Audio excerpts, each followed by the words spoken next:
Yo, what's up, y'all? I said, what's up, y'all?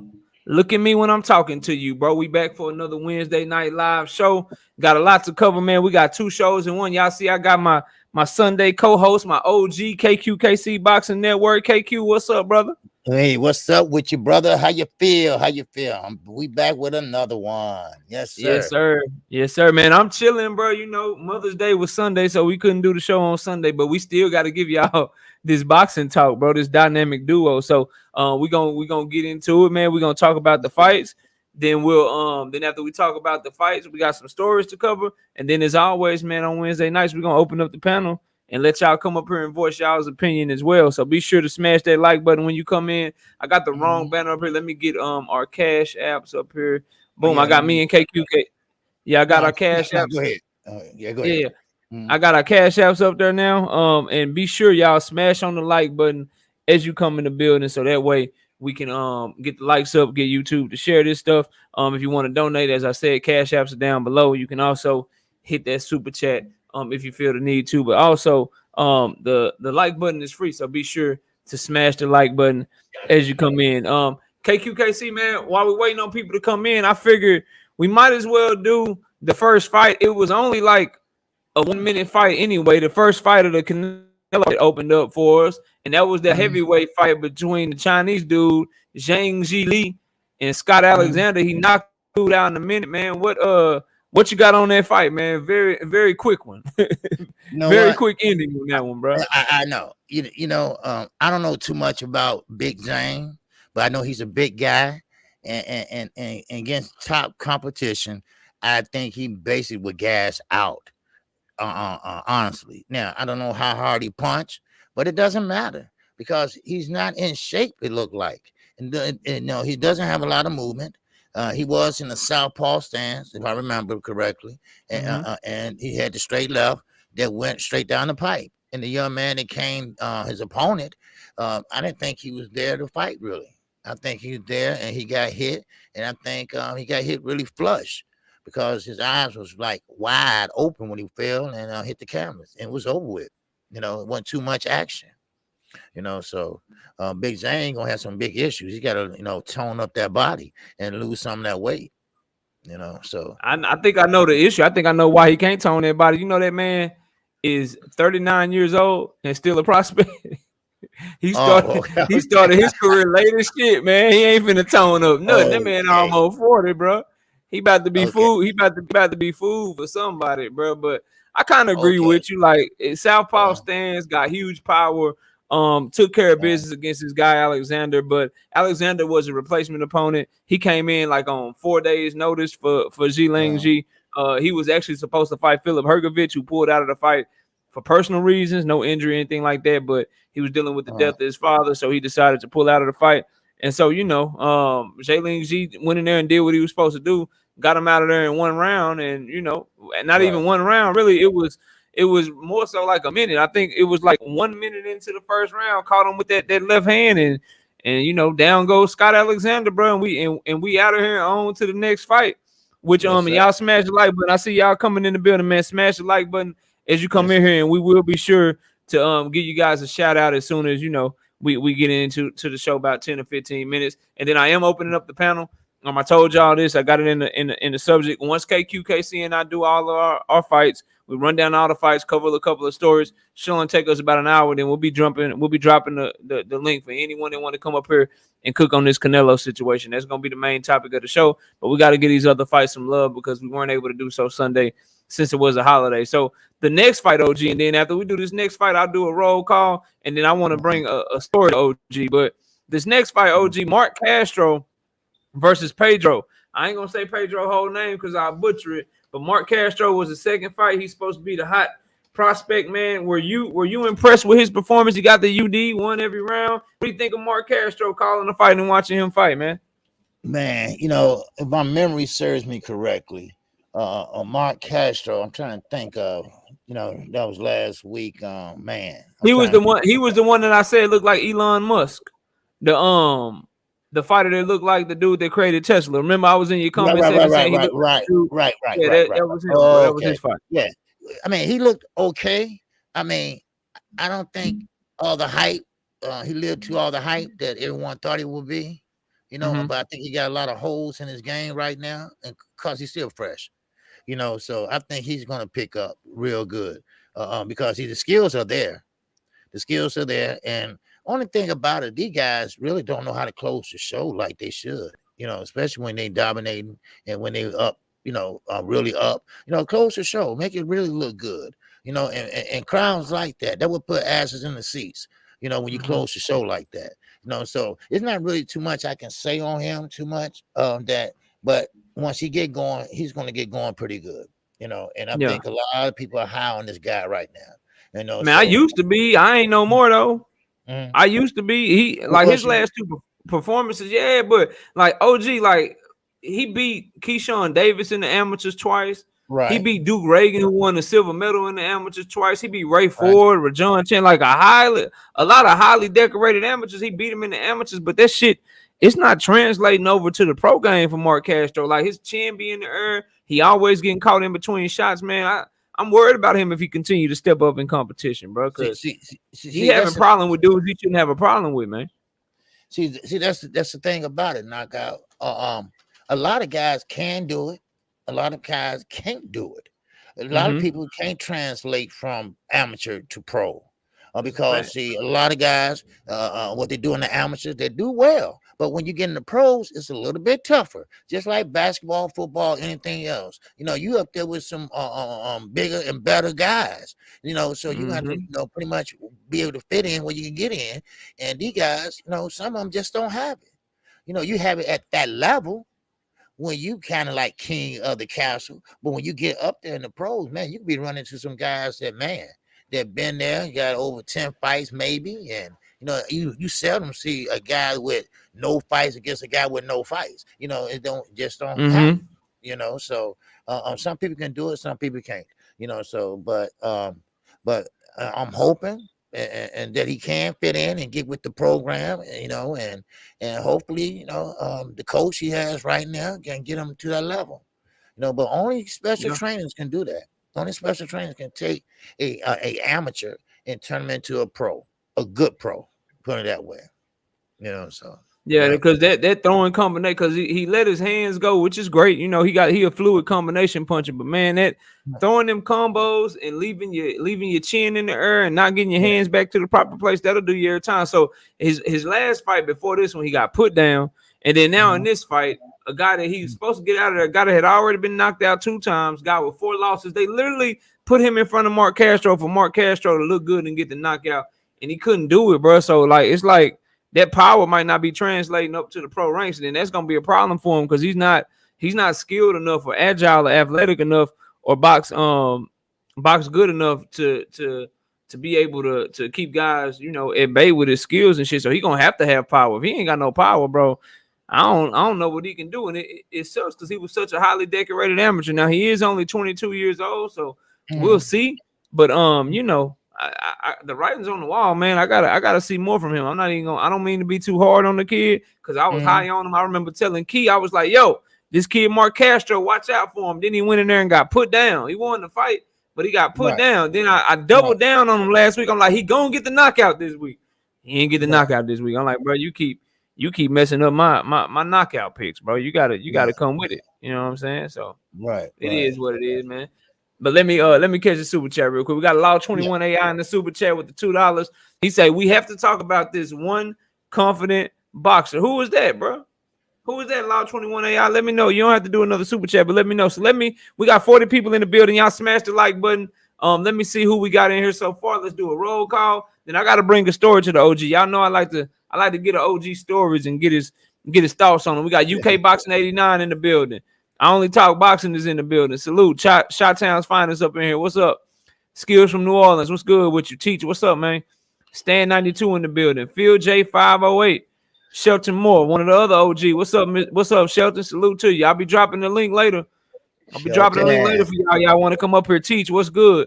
Dante, what's popping with you, bro? OTB, my brother. What's good with you, OTB? What's popping? TZ Frank, what up? Mr. Mechanical, always coming through here showing some love. I Karma, what's good? My brother, Not Me, what's up? My other brother, Kano Loco Sports, y'all go sub to him. What's up, Kano? Salute to you, bro. Let me see. AJ64 is in the building. My wife's up in here. What's up, baby? Salute to you. Love that new picture too. Yeah, I'm looking at she. I thought that was her. Okay. Yeah, she changed the picture. She took me out the picture. Why you take me out the picture? Shit, she got blue hair. Why you take me out the picture, man? Shit, man. Come on. Nah, that's a beautiful picture. Jay Miller, what's up with you? Cassandra in the building. What's up? Who else we got, man? We did Stan already. We got Cassandra. OTB. Oh, it jumped on me. OTB say Charlo Castano film up. Yeah, y'all go check it out. Just wait till my show is done, then go check it out. But y'all go sub to him.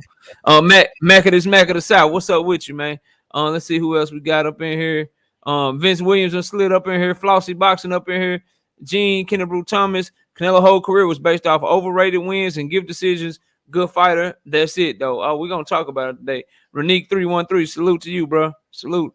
Kurt Douglas, what's up? Silver, what's up, man? Y'all keep smashing that like button as y'all come in here, man. Let's get these likes up. All right, OG, so let me ask you this, man. So Calvin Ford, the trainer of Gervonta Tank Davis, came out. For those of y'all that don't know, I'm sure all y'all do know, but just in case you don't, for those y'all don't know, it's some strife going on between Tank and Floyd, bro. So, you know, Tank called Floyd jealous of him. He also got mad because Floyd had a press conference on the same day his press conference with Rolly. Said he's mad that he's fighting Rolly. You know, the only reason they got me fighting this clown is because my contract is about to be up. And Calvin Ford spoke about this, man. This is what he said. So he said it's about good business. The people in our circle who bring the business to the table, that's where the decisions are made. Tank and Mayweather gonna always do business together because they're all in the same circle. Referencing Al Heyman. He said Al is like a dad to Floyd. Now Heyman doing the same thing for Tank.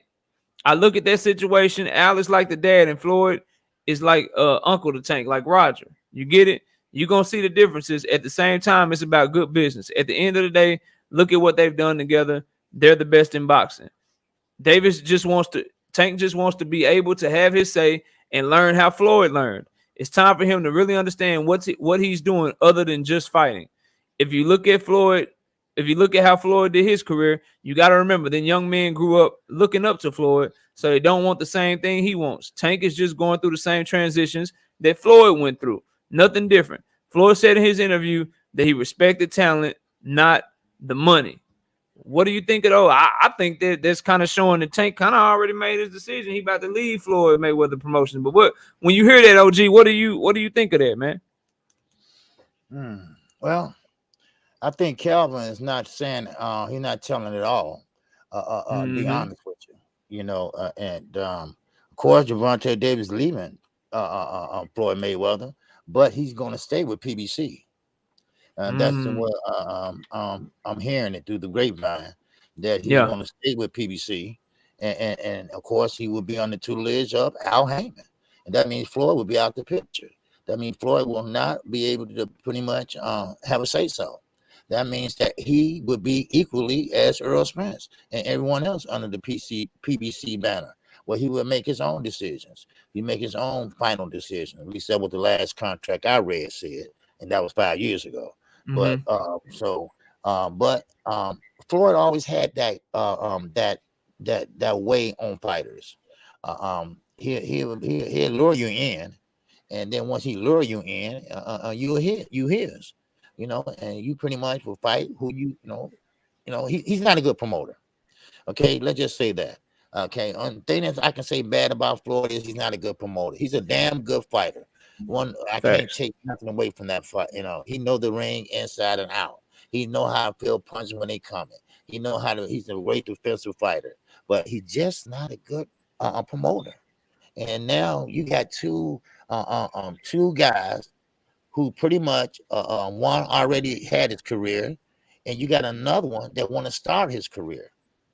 And you got another one that went through the bumps, the ups and the downs, the top rank, to getting out of the contract with top rank. So Gervonta Davis, Floyd Mayweather is Bob Arum.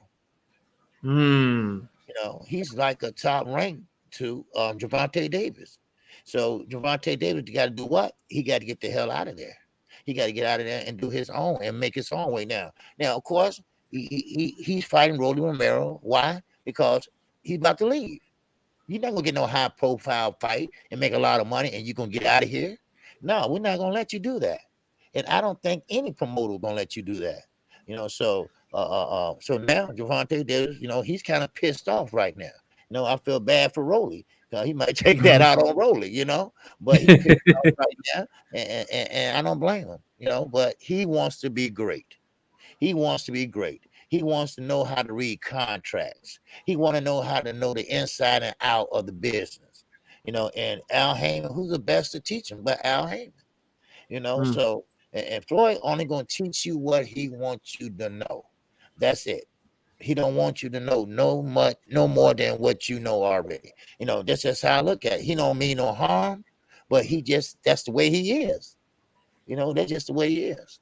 So I mean, good luck to Javante Davis. I think he's doing it at the right time. He's already a halfway star, and he's already knocking out people, knockout sales. He got already the skills to pay the bills. So now he want to know how to do all that and read contracts and what fight to take, what fight not to take. What decisions to make, what decision not to make. He want to learn all that. He's a father now. He's a father now, and he's a different type of fighter now. He's not that old Javante Davis that go in the clubs and start a fight and all that. No, he got a new foundation on life and his skills and his boxing. So that's what I expect from him in the next future. Matter of fact, man, sky's the limit for this young man. So that's why I say, hey, look, shout out to him, and hopefully he'll do great things coming forward. So that's man. So my thing is this: like, I agree with everything you said, but I can't help but one. Right? So we were talking about Terrence Crawford and how there was no smoke for him over at Top Rank. And if he really wanted to go get big fights, he needed to find a way to do business with Al Heyman, find a way to do business with the PBC, right? Well, Tank Davis is the same situation, but an opposite circumstance. So if you leave Mayweather Promotions and you go straight with the PBC, that's good. Al Heyman, that's a good that's good for your business and maybe making you money and continuing to build you, as a star. But where's the smoke for him over there at 135 pounds? Like, because Jose Valenzuela is still a prospect. He ain't ready yet. Frank Martin is still a prospect. You ain't going to get props from him. All the guys that we want to see Tank fight, they all fight with Top Rank for the most part, bro. Everybody want to see him fight Devin Haney. Well, Devin Haney's with Top Rank right now. Everybody want to see him fight Camboso's Top Rank. Everybody want to see him fight Loma, Top Rank. So what are the odds that we get the fights we want to see Tank Davis in if he does go directly to the PBC? So that's the first thought that pops up in my mind. The other thought is, it's time, bro. And I put this comment up here by Teach for a reason. I feel you, Teach, but if Floyd a star, bro. Bob Arum made, Terrence Crawford into a star. Whether you would think he's as big as he should be, he did, bro. He made Oscar De La Hoya, Manny Pacquiao, but it comes time where a fighter gets popular enough to not need a promoter. And from 140 down, bro, Tank don't need a promoter no more, dog. He just don't. You know what I'm saying? So PBC, I'd be looking at it like, all right, bro, can they really get you the fights? Or they really gonna do business with Top Rank? If it were me, he got GTD Promotions anyway. I would rather him move, 2-fight deal here, 3-fight deal there, similar to what Canelo was doing. Go find the fights that he wants, because everybody will be dying to do business with him. But maybe he don't trust himself to go out there just yet to do business on his own. But either way, I think it's time for him he's outgrown Mayweather. There's nothing more Mayweather can do for him. So it's time for him to it's time for him to branch out. So we'll see what goes from here. Let me see. We got PJ's Big Dog in the building. We got Nick J in the building. I haven't done any push-ups yet. I'm waiting until I open up the panel. I'm gonna do 100. Yeah. For the homie Joe. What was his name? I forget his name. Joe. I bet him 100 push-ups. So yes, y'all will finally see me. I finally lost a bet. Okay. Canelo Alvarez let me down. You know what I'm saying? The judges, they scored the fight correctly but incorrectly, because the fight wasn't that close. They almost pulled it out for me. I almost didn't have to do push-ups by way of robbery, but I have no issue doing push-ups because the right man won, and Bivol proved me wrong, and he showed that he was a savage, bro, and he is who he is, bro. Like, you gotta put some respect on that man's name. You know what I'm saying? So yeah, we gonna get him in though, Nick J. I'll be getting him in here probably in the next 30 or 45 minutes because we got to get through breaking down the fights because KQ and I wasn't able to do it on Sunday since it was Mother's Day. The best dad ever. What's up with you? Woke the truth. What's popping with you? Let me see here. AJ64 in that super chat. He say, My Chicago brother. Tank has everything knockout he can do. It has power. Yeah, Tank got everything. That's why I rank Tank. In case y'all was wondering, that's why I got Tank right here. That's why I put Tank right there to me. That where he at to me. And I got that guy 2, that guy 3, and that guy 4. If you don't like my list, go make your own list. But those are the fighters that I rank very, very highly. All right, let's get to the next one. John Pound, the best. What's up? Off topic, fam. Can you give my homie channel a shout out? He's a new channel, Boxing with the Don. Yeah, man. Boxing with the Don. Y'all go check him out. Let's get to it though, bro. Let's go to the next fight. The next fight, OG, we got Giosov versus Christian Gomez. They call this dude the Wonder Kid. It was Hakaram Giosov versus Christian Gomez. I thought this was probably, I ain't gonna hold y'all, man, like one of, if not the most entertaining fight of the night. I thought they really put it in. They both dropped each other. They hurt each other. Very good fight. Giosov won 99-88 on 2 judges' scorecards and 98-89 on another. But overall, man, a very good fight. What do you have on this fight, OG? It was the 140-pound fight between the southpaw and the power punching Mexican, if you remember it, right? Yeah, I remember. Yeah, what you got in that fight, man? Devin Blocker, what up, brother? Rojai, what's up with you? Salute to y'all, bro. Smash that like button as y'all come in here, man. Get the likes up. All right. Yeah, you know what? That was a good fight. Actually, it's like almost a 50-50 fight at the beginning, you know. And Giosov, I forgot what I was calling him, though, when I was calling the fight. But he started coming on at the end of the fight. You know, the first half of the fight, I would say, was 50-50. Then at the end, towards the end of the fight, I would say that Giosov, whatever his name was, he pretty much came along. You know, he pretty much start landing his combinations and started being a dog in there. I mean, he was coming forward. He was using his jab and the Wonder Boy, I called him. He was pretty much coasting.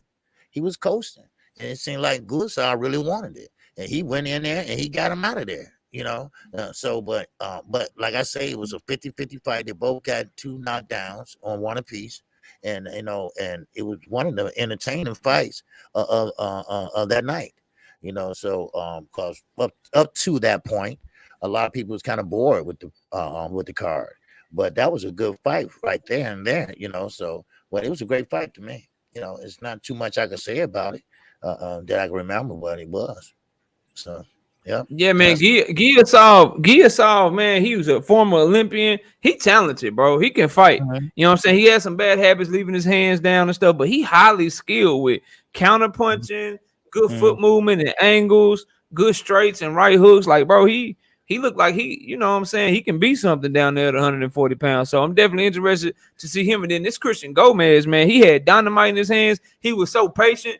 And when he hit flush on Giosov, bro, he rocked him and hurt him. So to me, this fight was, you know what I'm saying, really, really, really, really good. And yeah, he got a big reckless. Rojai did Chakram. I was worried about him because I picked him and I had already got one pick wrong. And I was like, bro, like, come on, dog. Y'all can't make me look like I don't know what I'm talking about, bro. Win this damn fight. You win it comfortably.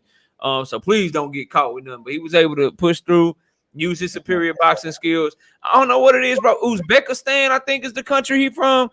Uzbekistan, bro, they're starting to have some pretty good skill fighters, bro. They be southpaws, they be skilled. I can't think of another fighter. It was another fighter from Uzbekistan that I just seen that was highly skilled too. So they amateur program starting to turn them out, man. I'm gonna start paying more attention to fighters out of that country because this Chakram dude, man, he won me some money and he did his thing. He beat Christian Gomez, and Christian Gomez, he a tough fight, bro. He ain't no easy win. He only had like 2 losses and 20 of his 22 victories by you know what I'm saying, by way of knockout. He was a power punching fool. That's who it was too. He's skilled, but he got his ass beat by Rosado. He didn't get beat up because he was actually winning that fight. Yeah, back to Mir. So they got some. They trying to, you know, they trying to come with something out of Uzbekistan. I'm gonna start paying attention to him, man. That Rosado, man. I'm sorry. Go ahead. No, go ahead. What you about to say? I'm just saying that Risotto, man, he's a veteran, and he had been in there in the ring with everybody, man. But that dude, he was fighting that night, Rosario. Yeah, he Yeah, got he was losing, but then he caught Beck the Bully. That's what they call him, Beck the Bully. He got too greedy. He forgot right. about his Yep. defense, and Rosado caught him just right, bro. Knockout of the year, Yep. starched his ass, Man. bro, straight up. Man, yeah, man, that was a good fight. Yeah. All right, man, we gotta. So some of my subscribers, I don't know if y'all in here, but if you a Montana Love fan, close your ears, bro, cause we gotta talk about Montana Love versus Gabriel Galaz, bro. Montana Love got 114 to 112 unanimous decision. I don't see it. I ain't gonna hold y'all. I picked Montana Love to win, but he left a lot to be desired, bro. He left a lot to be desired. OG, go ahead. No, that's who it is. MJ Akhmadaliev. I knew I wasn't tripping. He don't fight at 126 pounds, Roja. He fight at 122 pounds. MJ Akhmadaliev, the dude that Stephen Fulton need to fight for undisputed. That dude is from Uzbekistan. And he can fight, bro. He got like 2 championship belts, and he did that shit in like 9 fights, bro. Now, he fight Roman, ain't he? Roman. And Danny Roman, right? Stephen Fulton is fighting Danny Roman. Yeah, he fighting Danny Roman. Yeah. But MJ Akhmadaliev is the other champion. He got like the WBA and the IBF. He can fight, bro. He can fight for sure. But let's talk about Montana Love, because there's a lot of people that was high on. They was telling me, knockout, bro. You think he gonna be a champion at 140 pounds? Y'all can go catch the playback. I said, no, bro. He got too much work to do. My brother King D, he like Montana. But Shelton, I agree. I didn't see anything that gives me any faith that he can deal with the, you know what I'm saying? He didn't do what Gary Antoine Russell did in his step up fight. He didn't do that type of shit, man. He looked very shaky in there. OG, what you got on this fight? Montana Love, man. I saw a lot of holes. What you think? You right. I think I talked about it today on the show or yesterday. I don't know which one. But yeah, he has a lot of work to do. And I don't want to call him Adrian Broner 2.0. I don't want to say that because, and I'm just not going to say that. But, he need to focus more on his skills than his walk-in. His walk-in was fabulous. His walk-in was just off the chain, right? But when he got in the ring, his game wasn't. One thing about Montana Love, he liked to showboat. Well, he didn't showboat too much when he got knocked on his ass. See, one thing about Montana Love, you're going to have to, the thing about getting knocked down is what you do when you get up. And what he did when he got up was absolutely nothing. Nothing. You know why? Because he knew that guy can hurt him. He knew that guy probably hit hard. I don't know. Does he hit hard or not? I don't know. But what he did was he played it safe. And by playing safe is he didn't really let his hands go like he should have. And once again, like I say, are we looking at another fighter that might get hurt or might get knocked down, but used to being the number one guy, and then he get hurt? Then he got pretty much knocked on his butt and get up, and then he play it safe. Then next fight, he do the same thing. Next fight, he might lose or something like that. Then so on and so on. But he gonna have to have a lot of work. He gonna have to have a lot of work on his skills, how to fight on the inside. There you go, man. You hit the nail on the head. I was like, shit, look like he didn't want no smoke on the inside. Every time he got on the inside, like, now let me grab you. Right. Grab you. Ref, come get him. Ref, come get him. Come help me, please. Help me, please. Yep. There you go. Because some guys, when they do that, they felt something somewhere. They felt something somewhere. They know that, okay, this guy can hurt me if he hit me in my body or something like that. And we know Keith Thurman can't take body shots. We know that. And everybody know that. But, maybe Montana Love ain't that hard around the body. I don't know. Yeah. But one thing I know, he didn't want no firefight. He didn't want to be in no pocket. He didn't want to be in no phone booth. He wanted to play it safe and fight on the outside. He needs some work to be done. I don't want to jump the gun that long. That high right now, because right now he got to stick with his program and get a little bit better before he starts taking these big steps up. Because you know what, if you make that big step up, you might make it too soon. There used to be a song called "You Made Your Move Too Soon." And you know what? And he might make his move too soon. So if I was him, I'd just take my time and develop my skills. and stop all that damn horse playing and shit. Uh, Leave that damn dog. Leave that damn dog alone. Listen, you segue right into what I was gonna say. Look, bro, if you gonna walk to the ring with shades on, bro, if you gonna walk to the ring with your chain and shit, you know what I'm saying? If you gonna bring your puppy in there, bro, if you gonna be getting haircuts and shit before the fight, bro, you gotta be a bad man, dog. You can't listen. We in Texas, we love it, bro. Any Texan will tell you we don't mind the drip, bro. We don't mind you having swag. We don't mind you, you know what I'm saying? Like being arrogant and shit. But bro, you gotta go in there and you gotta put on, bro. The last thing you can do, cause we gonna clown your head, bro. The last thing you can do is do all of that shit and then go perform how Montana Love performed on Saturday night, bro. We gonna dog it. The man came to the ring, bro. He had on a choker necklace. First of all, the necklace was like right here, bro, and it had a heart on it with an arrow through it. Like, that's cool, bro. Like, you know what I'm saying? You call yourself too pretty. All right, well, your boxing game need to be pretty too, bro. Like, you can't go in there and then put on their performance. He didn't want to fight on the inside, bro. Right. He got put down, right? And then when he got put down, bro, he was the one, like, they kept telling me, and I believe this to be true. Like, yo, Montana Love, he the counter puncher. He can do this. He can do that. Well, he was the one that was getting countered by old buddy, bro.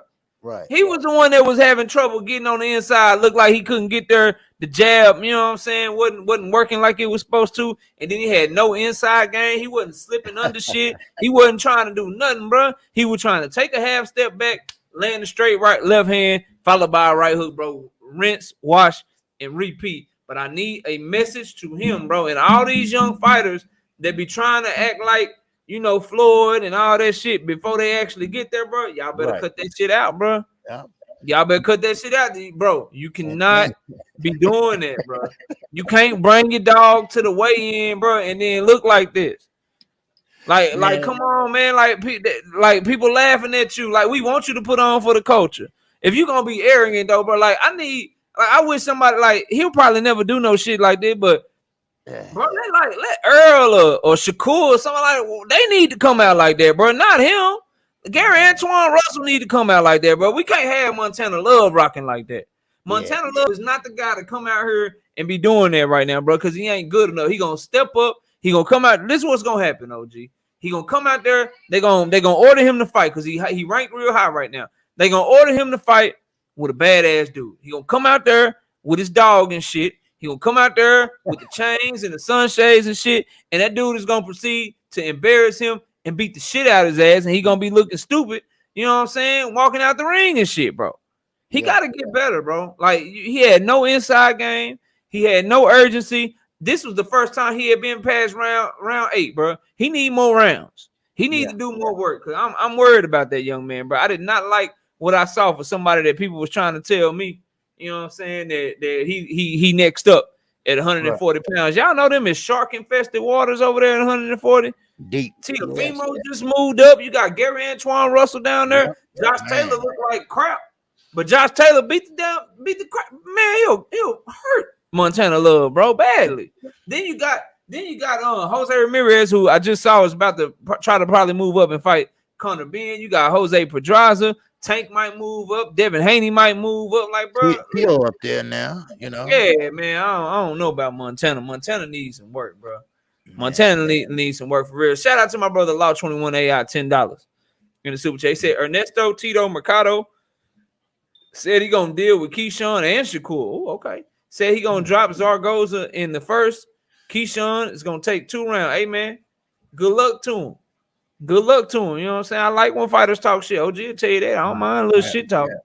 I don't mind that at all. I love when they talk shit to my fighters. You know what I'm saying? Law 21 AI, $2 in super chat. He fights tomorrow. Okay, we might check him out. I might check. I got my prediction show tomorrow, so I don't know.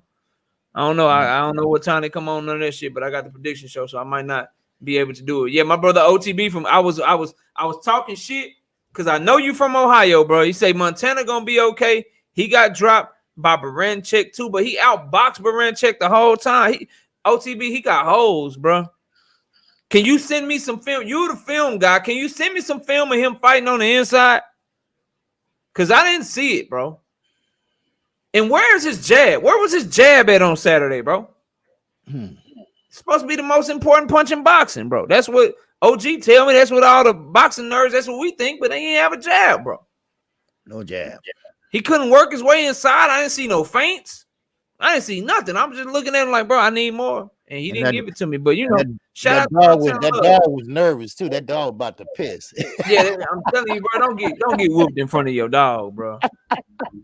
Don't get whooped in front of your dog, bro. That ain't like, God damn it. Yeah, bro. Like, damn, you losing, daddy. Why'd you bring me out here? You know what I'm saying? Like, nah, bro, you gonna have to do better. All right, so your boy Jamel Charlo, coach. I mean OG, your boy Jamel Charlo. Listen, man, he said he gonna knock out Castano. Mm-hmm. He said he gonna knock out Castano. And Castano, he say the old Charlo back, he ain't in superstar no more. He coming to kill something. Basically, is what he's saying. Now, Castano done heard this shit. Castano said, look, I'm gonna make him pay for this shit. This is what Castano said. He said the crowd really isn't a factor for me. While I appreciate the support, it's all about me and him inside the ring. And I promise you, I'm gonna make him pay for everything that he has said and everything that happened in the first fight. I'm gonna break him and I'm gonna make him suffer. And that's all that matters. It doesn't matter if it's in front of 1, 2, 300 or 20,000 people.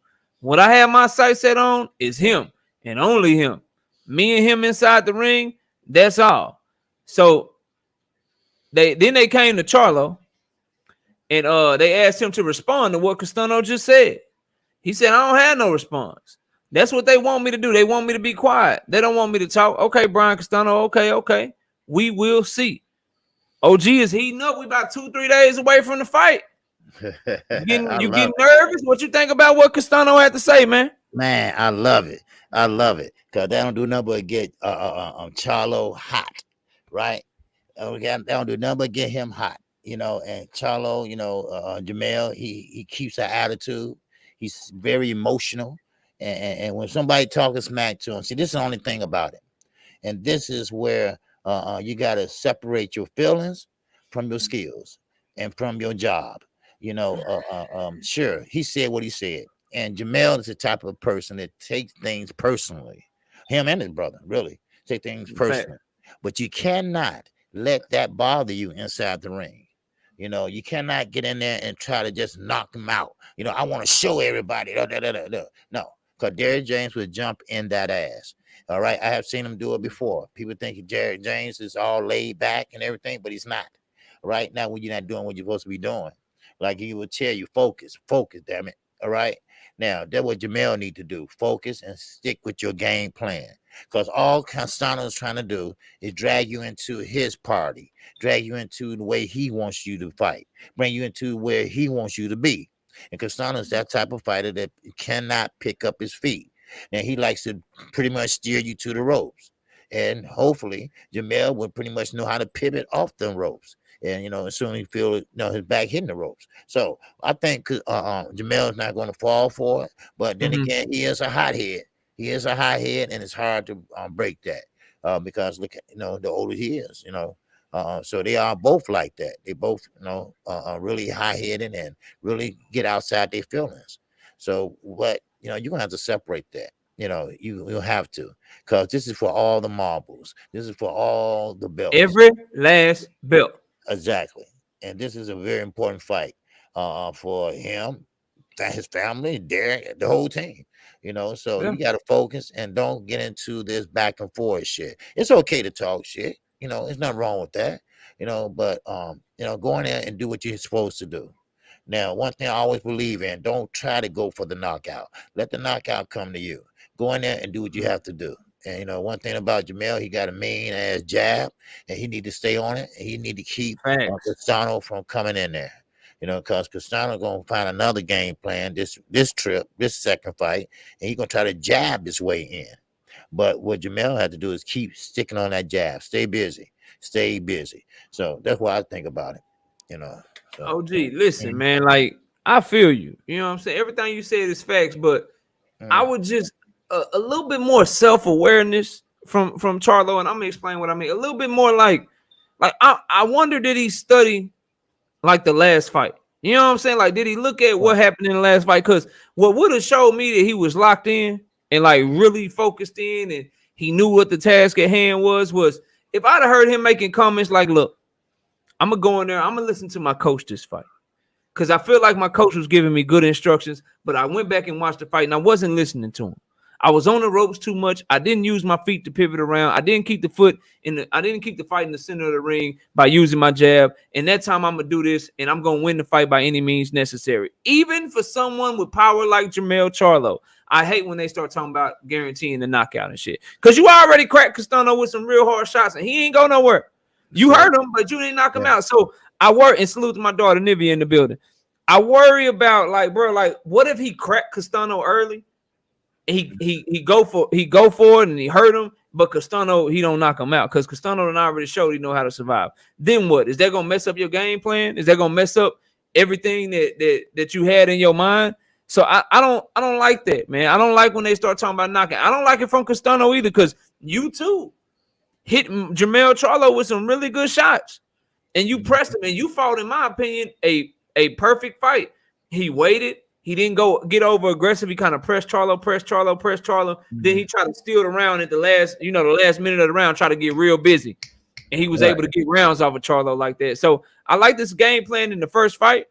But I think they both, like, it's some bad blood there. They both want to be champions so bad. But I think they probably need to chill on the knockout talk, because there's a possibility that one of them, you know what I'm saying, is gonna take over this fight and win handily. But there's also a possibility that this fight gonna go to distance, bro. So you can't be running around here.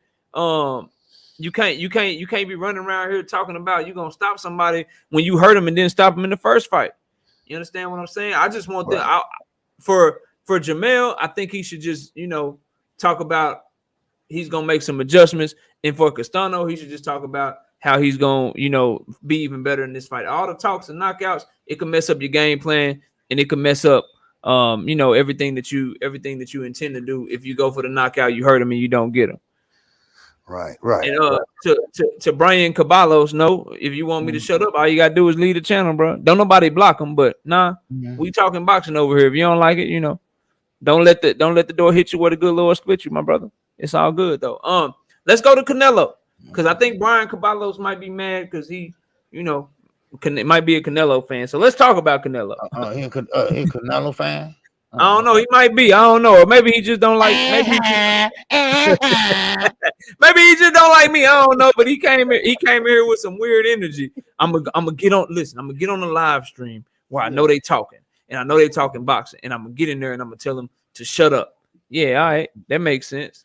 Yeah, that makes sense. Rojai, you know what, Rojai? Go ahead, Rojai. You can do it. Go ahead, Rojai. Go ahead, Rojai. Get him. Go ahead and get him, bro. It's cool, man. I ain't tripping. Listen, and you can still hop up on the panel, man. I'm gonna drop the link in a minute. You can hop up here. It's all good. 817 say I was about to get him. Omega, what's up? What's good with you, man? They be coming in here. I don't know why y'all mad. Shit, I'm mad too. I gotta do 100 push-ups tonight, bro. Ain't nobody happy. Didn't nobody want that man to lose. Didn't nobody want him to lose over here. I got proved wrong and shit. Some people in my chat proved me wrong. Coach proved me wrong.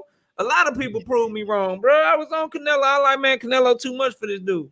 And I gotta sit up here and I gotta try to explain myself and shit. And I gotta expect people to come back tomorrow and hope I get all my picks right and shit, man. Come on, man. Don't worry, we bouncing back this week, though. I guarantee y'all that. We ain't gonna have no. OTB said that he had Bivol.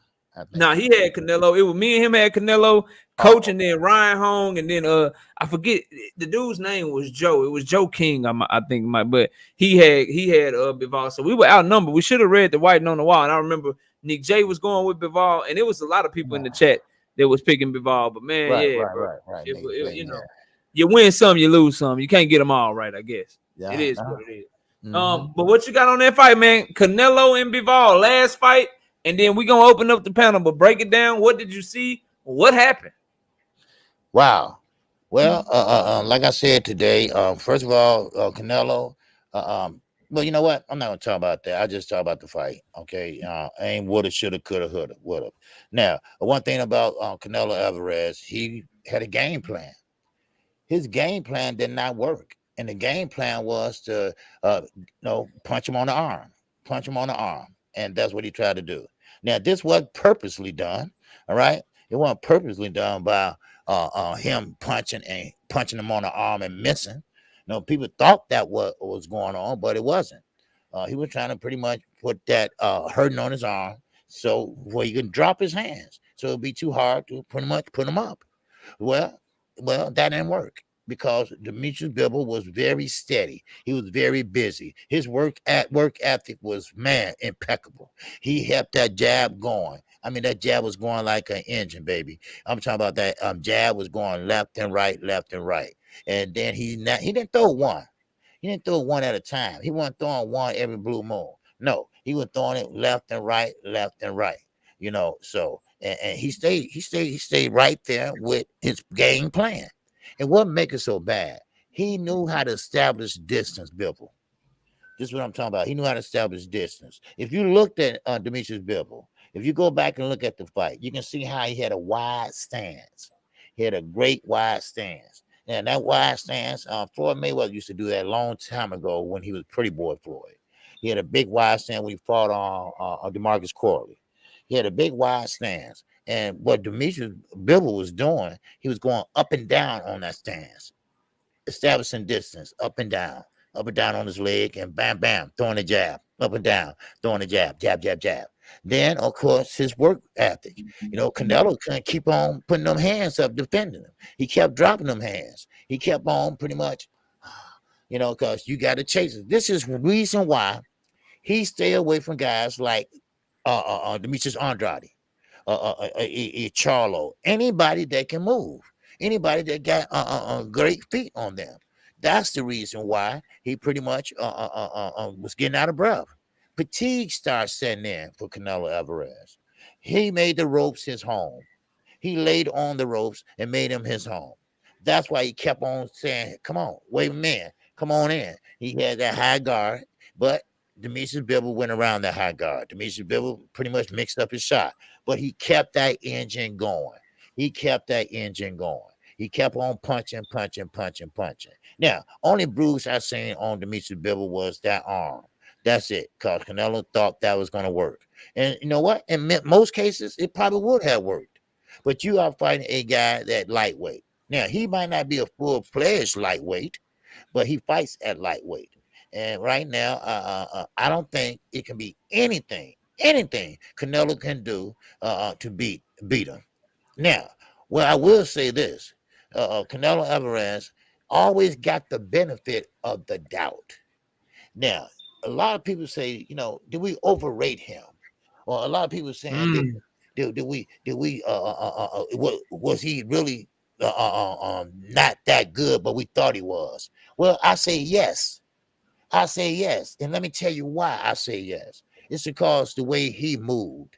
It's the way because he moved. The way Oscar De La Hoya propped him up at a young age. It's the way the WBC took him and held him and said, "Hey, you my friend." Right? Yeah, the way he pretty much chose you and you didn't have to choose him. It's just the way he moved. Now, if he would have fight these guys at a younger age or at a younger weight division, at a lower weight division, he would have probably been ready for a Bibble when he got to this age. But now he's at this age. He's not that Canelo like everybody think. He's not that face of boxing like everybody think. He ran into someone that can pretty much beat him on every trip or every time they step in that ring. Now, Canelo, how can you be the face of boxing? How can you be the number one boxer with short arms and a short stature? Now, Mike Tyson, he can do it. Why? Because Mike Tyson got movement. He know how to move. He got rhythm. Right? And Canelo doesn't. Canelo has to pick up his feet, and he has to reset. reset. But Bill kept that jab going. When Bill saw him going towards the ropes, Bill spent out and brought that bitch right back to the center of the ring. And what? Stay jabbing. Stay jabbing, jabbing. And I like that. He had a work record and he pretty much took the gas out of Canelo Alvarez. And nothing Canelo Alvarez can do. And another thing, one thing about Canelo Alvarez, he knew he was losing that fight. Now, he can say he won it all he wants to, but he knew he was losing. And one thing about it, he didn't even close the show. He didn't even try to close the show. And let me tell you why. So he had no damn energy. That's why. So that's it. That's all I got on that. Man, look, man, I'm watching the fight. First round, I'm feeling good. I'm like, we good. But then the second round came. Canelo got Bivol up against the ropes in the second round. And he hit Bivol with an uppercut through the guard. Clean shot. Clean shot. Hit all through Bivol guard with a nice little, that signature right Canelo uppercut. Right, yep. And Bivol ate that hoe and just pivoted around and continued to box. I say, oh shit. Yeah. I say, oh shit, knockout you. That kid Green, what up? I say, knockout, you might be in trouble. You might be in trouble. And then Bivol proceeded to just, bro, like, I don't want people to think I'm hating on Canelo, bro, but Bivol just proved he was a better fighter, bro. Yeah. He was just better, like he was faster. His feet were much more educated and much more agile and mobile. He was able to move around the ring, get in, get out. His conditioning. Canelo was tired by like round 4, bro. I don't know if anybody else saw it, but like round 4, Canelo was like his hands start dropping and shit. He started putting his when Canelo just put his back on the ropes and shit, talking about some come here. Ain't you the pressure fighter, bro? Right. Why are you telling him? Why are you telling him to come to you? Ain't you the guy that come forward and shit with all this power? You pound for pound, all this shit. You talking about some come here? You leaning on the ropes and shit. Then after round 4, round 1 through 4, listen. Round 1 through 4, Canelo standing up after every round. Round 4, he set his ass down. I said, oh shit. Oh shit. Bivol getting too much. And when I saw that he could just take Canelo, because that's what I thought. Like, bro, he ain't gonna be able to take Canelo power. He ain't got the experience Canelo got professionally.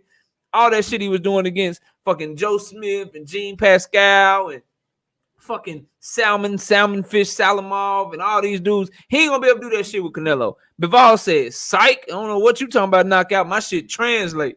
My shit translates to whoever I'm fighting. And he did that shit, bro. Like the defense too. Like not only with his feet was he moving defensively, but the guard was tight. He was able to protect both of his body and his head with his guard. So very tight guard. And then when Canelo did get through, bro, like it didn't phase Bivol. Bivol was like, yeah, I can take that shit. And so to me, the key, and this is why, and we're gonna talk about this because I'm hearing a lot about how big Canelo Alvarez was, bro.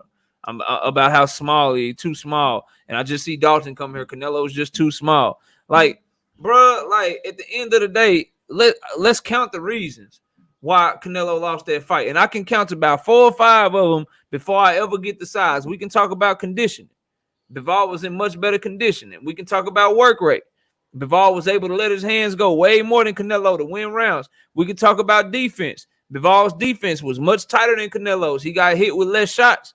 Canelo got hit with more shots because Bivol had better defense. He had more textbook defense while Canelo tried to rely on head movement and trying to parry shots. He wasn't fast enough to do that shit. Let's talk about the feet of the fighters. This is number 4. Bivol's feet and how agile and mobile and athletic he was. You understand what I'm saying? And then let's talk about Bivol's jab. He kept a busy jab out there in Canelo's face to keep him at bay. And he had really good combinations off of his jab. So before I even talk about the size of Bivol, bro, I got 5 things that I get to that have nothing to do with size. So I don't want to hear anything about size. And then I would ask people this, and I don't want to get into it too much because we're going to talk about this on the panel. I'm just going to pose a couple of questions to y'all. Y'all can let me know, right? Were y'all saying, my brother Dalton Voss, anyone else in here that has this sentiment, right? Were y'all saying that Amir Khan was too small for Canelo Alvarez? Because Amir Khan started his career at 140 pounds, right? Canelo Alvarez fought Amir Khan at 154 pounds. So when Canelo Alvarez knocked fire from Amir Khan and knocked his ass smooth out, were y'all saying, oh man, Canelo don't get no credit. Amir Khan was just too small for Canelo? That's question number 1. Question number 2, let's talk about Shane Mosley. Let's talk about Sugar Shane Mosley. Sugar Shane Mosley is a former lightweight champion. Moved up 19 pounds, 154. 154 is where Shane Mosley fought Canelo Alvarez. Not only did he start at lightweight and was a lightweight champion who fought Canelo at 154 pounds, Shane Mosley was also 40 years old when he fought Canelo Alvarez. 40. So again, everyone that's saying Canelo Alvarez was too small, were you saying that about Shane Mosley? Were you saying he was too old and too small? All right. And then I'll drop the link. I'll drop the link. But last thing on this point about him being too small. The last thing, right, that I want to talk about. Josecito Lopez, bro. Josecito Lopez started his career at 130 pounds. And he is a career 147-pound fighter. Canelo brought him up to 154 pounds, dropped his ass like 2 or 3 times, and stopped him in the 5th round. Okay? Were y'all saying that Sugar Shane Mosley, Amir Khan, and Josecito Lopez, were they too small for Canelo? Everyone that was giving Canelo credit is now saying that he's too small. We can't do that, bro. No. We can't do that because I guarantee you, if Canelo had put hands, feet, fingers, and toes on Bivol, bro, if he had done that, y'all wouldn't be talking about how big Bivol is. And at the end of the day, miss me with the whole weight bully. He too big, he too small. What they weigh in at, bro? Canelo get the fight. Canelo get to fight whoever he want to. Didn't nobody say, look, Canelo, ain't no smoke for you at 168. Don't nobody at 160 pounds want to fight you. You have to go up to 175. So this man makes a choice, and then y'all make excuses for his choices. That shit, nah, bro, that's lame to me. Miss me with that shit. Y'all didn't say Callum Smith Frankenstein ass was too big, did you? Because Canelo put hands on his ass. But now all of a sudden Canelo too little. I ain't trying to hear that shit, bro. Yeah, I mean, Bill said he won't hear no more excuses about being size either, you know. I mean, because don't forget, Kovalev, he went up to 175 and fought Kovalev. Yeah. No, I'm not saying that. Shit, KQ, when they was talking about this Usyk shit, they wasn't like, nah, Canelo too small for Usyk. They're like, he's daring to be great. Who's to say he can't be Usyk? No. Like, they wasn't saying that shit then, so I don't want to hear it now, bro. I don't want to hear it from anybody. Like I tell everyone, I don't mean to interrupt. No, you good. Do you think? Dare to be great. You got to be careful. Now, is he saying that, or is the trainer saying that? Because he's not daring to be great. He's daring to be wealthy. He's daring to pretty much beat the system. He's daring to do those things. He's not caring about being great. He believes that he can go up to a cruiserweight now, and fight the worst cruiserweight and still get a belt. See, those belts are worth your money and your rankings, and so, I mean, all that plays a part. What, be great? No, he ain't trying to be great. No, he's trying to be slick. That's all he's trying to do. And now, sometimes, roosters come home and roost on your ass, and that will happen. Now. All I'm saying is somebody who picked Canelo and owes 100 push-ups on this channel tonight. Like, if I can give Bivol his props, L-Dub is saying it best. Like, give that man his props, bro. Like, just say he was better, bro. Like, he just a better. Like, I know a lot of people don't want to hear this shit. He just a better fighter. Yeah, he's just a better fighter than Canelo. Jerry Tasker, I'm gonna keep that same energy. Whoever win, whoever lose, they get props from me. Go check it, bro. Like, it ain't nothing like that. But I just don't like to hear the excuses, because we wouldn't have heard these same excuses if Canelo Alvarez had defeated Dimitri Bivol. But I'm gonna drop the link, man. I'm gonna let y'all come up here. OG, you gonna stay on with me, man? Yeah, I'll stay on for a minute. Yeah, I got you. Yes, sir. Yes, sir. Let me drop the link. Get some of the brothers up here, man. Everybody that's been up here before, you're more than welcome. If you haven't been up here before, the only thing that I ask you to do is please show me your face so I can make sure we ain't on no trolly shit, and then you can turn your camera off, and we can we can cook on this boxing, man. We got a few topics I want to cover on Canelo. Let me get this up here. And KQ and I cooked on it a little bit, but the first topic we want to cover: why did he lose? We want to talk about why he lost. So the panel is open for anybody that want to come up, man. Whether you agree with what you've heard so far, you disagree with what you heard so far, you are more than welcome to come up here and cook with us. And we got some all-stars coming in the building. We got Stormy B, man. We got Shelton. What's up, fellas? How y'all doing? What's good, man? What's good? What's up, man? Chilling, man. About to get ready to pay this debt. So here's what I'm gonna do, y'all. I want so the first topic is, why did Canelo lose? I want to let Shelton go first, then I'll let Stormy B Man go. While they are going, y'all will see me in the background giving my push-ups. I gotta set my camera up, get my push-ups done. You two brothers cook. We got a few topics we're gonna cover on Canelo. Anybody else want to come up? I had to let you up after I get. Oh, I see OTB. I'm gonna let him up real quick. So the order will be Shelton, then Stormy, then OTB. First question is, why did Canelo lose the fight? Y'all brothers break it down. Take your time because I got 100 push-ups to do, and I don't know if I'm gonna be able to get them all in one try, but I'm damn sure gonna try to do that. So y'all go ahead, bro. Salute everybody. Well, KQKC, what's up, my brother? Hey, what's going on, Sheldon? How you feel, brother? I'm all right, man. I'm all right. Now Good, you good. know, but we've talked about this on numerous occasions. Me and Knockout have talked about this for months, right? The first thing I tell anybody when they sign this fight, the first thing came out of my mouth was, "Oh shit, he too little. He gonna get his ass kicked." He's 5'7". You gonna tell me some 5'7" dude is gonna go up to 175 pounds when these dudes walk around at 200 pounds? They're about 6 feet, 6'2", 6'3", and win? Right. Either you smoking crack or you just don't know shit about boxing. He has no advantages up there. He's not beating Bivol. We saw that. If he gasses out against Joe Smith, he gonna get knocked out. Right. Beterbiev gonna steamroll his ass. Zerto Ramirez will knock him out. Who is he gonna beat? Man, look, stay down there 68 and beat up on them dudes down there if you can beat them. Some of them dudes might beat you down there as well. But 75 is too much for you. And let's break it down on the skill set. Canelo Alvarez is flat-footed. He's a come-forward power puncher. He ain't got no jab. Exactly. He ain't got no head movement. And we've been seeing this for 4 or 5 fights. It ain't like this shit is new. He walks people down, beats them up, knocks them out. Any boxer is gonna box his fucking ears off. And some of them gonna stop him if they got a little pop. He's average. He's not that good. But the guys he was fighting ain't been that good.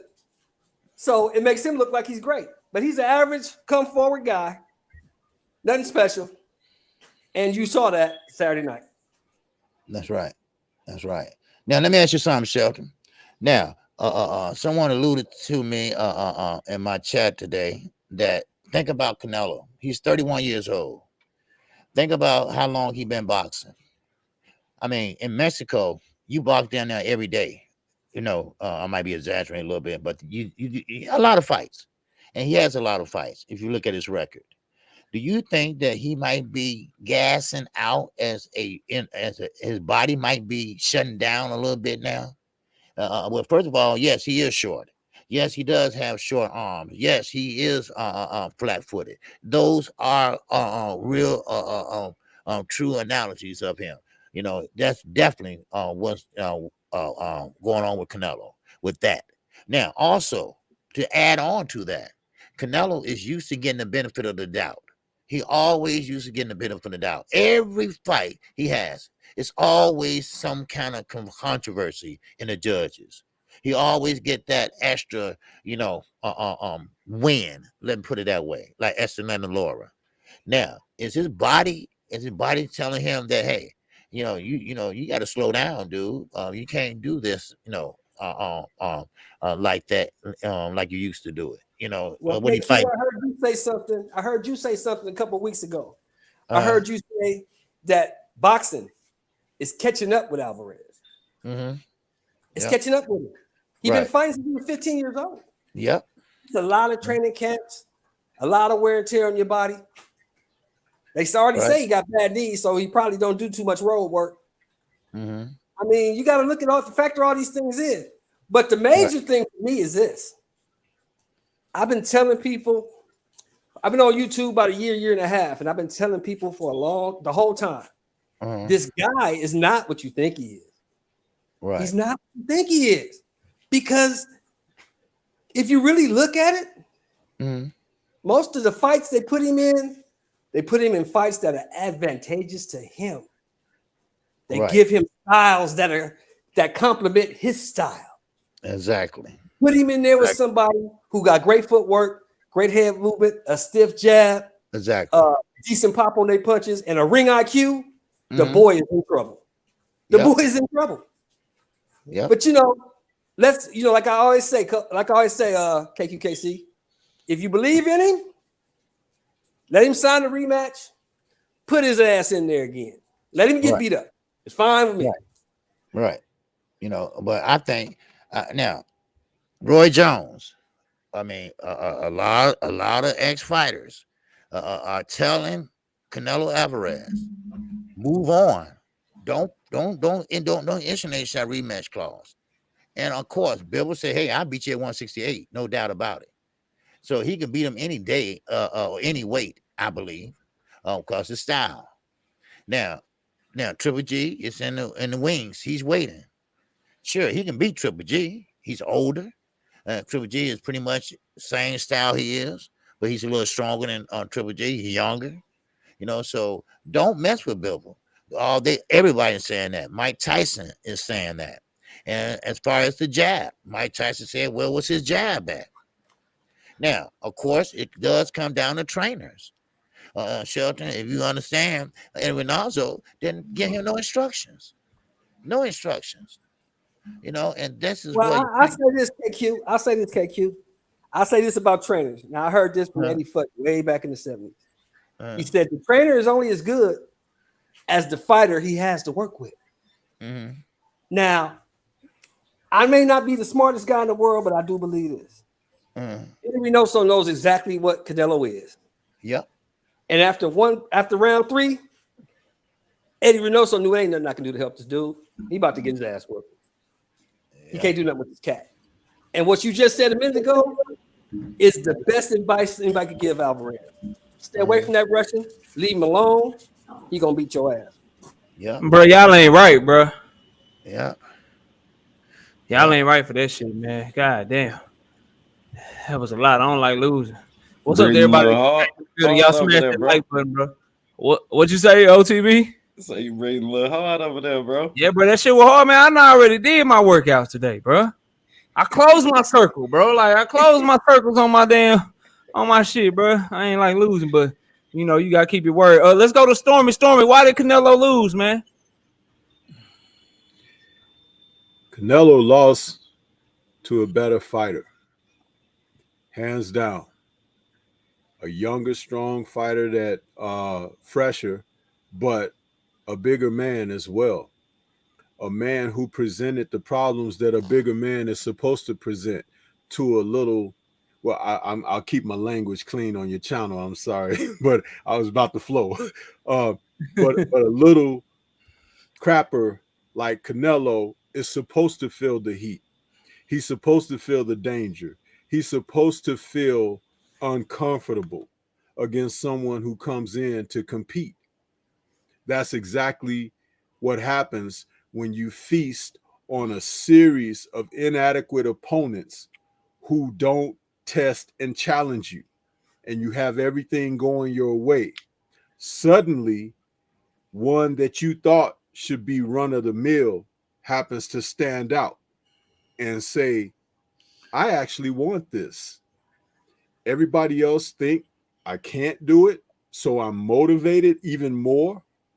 But just simple general principle. You think you can beat me.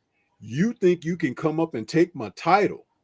You think just because of what you've done in the past, that's going to work for you on this night. Yeah. I often talk about guys being put in a position where they're asked questions that were never asked before.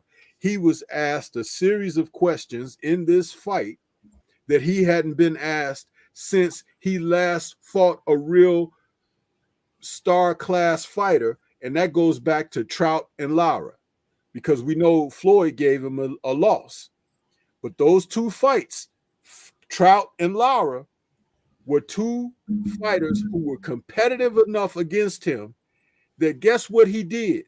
He never fought another guy like that again until he ran across this guy this past Saturday night who was a lot like them, but a bigger man and unknown to the boxing public, because he doesn't get the advertisement like some other names and everything. And they thought that he were the lesser of the other competitive men at that weight class, and they fell into their own trap.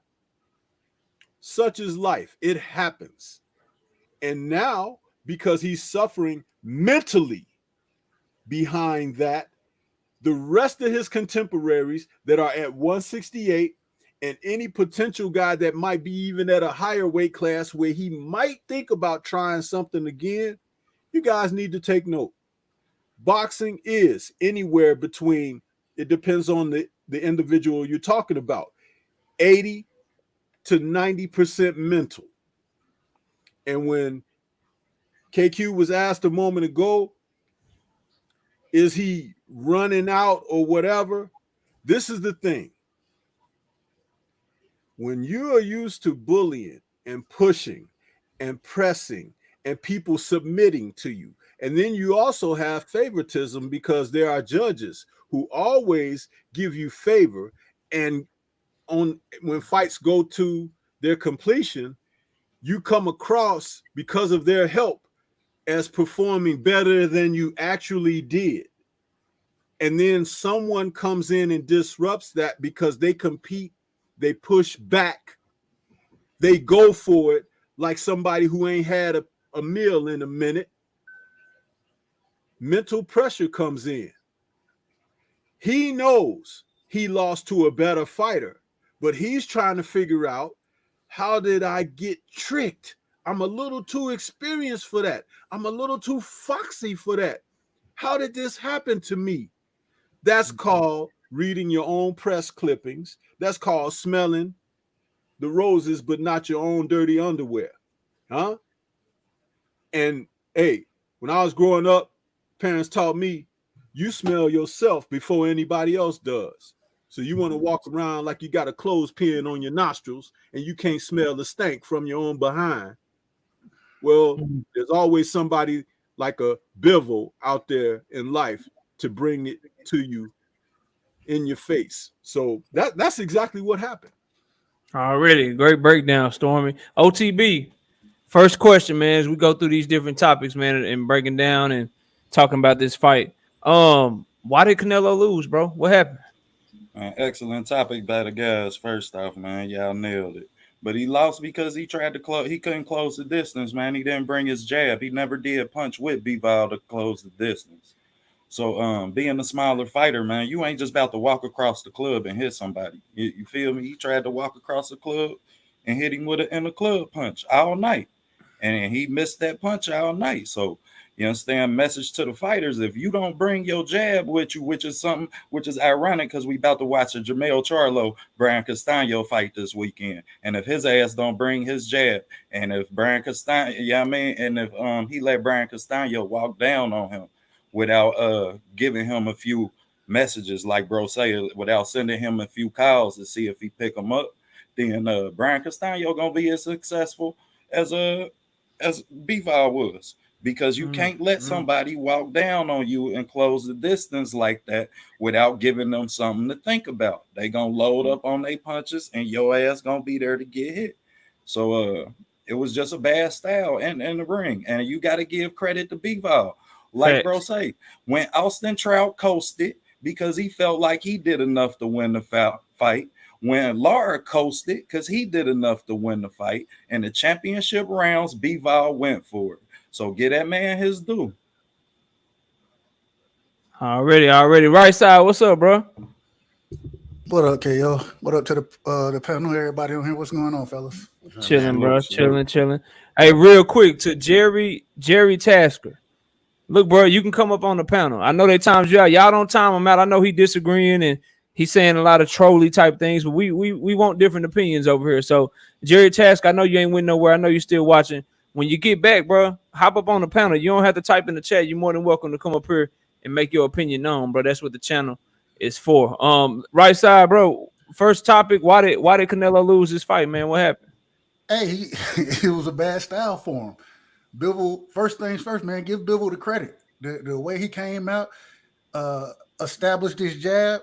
The other thing though is Canelo, man. If you even from the first round. He, like y'all said, he wasn't throwing the jab. He was loading up with that right hand, trying to throw that right hook with everything he had. He wasn't landing it, you know what I'm saying? When he did land it, he landed on the arms. And then it seemed like he just kind of got gassed out.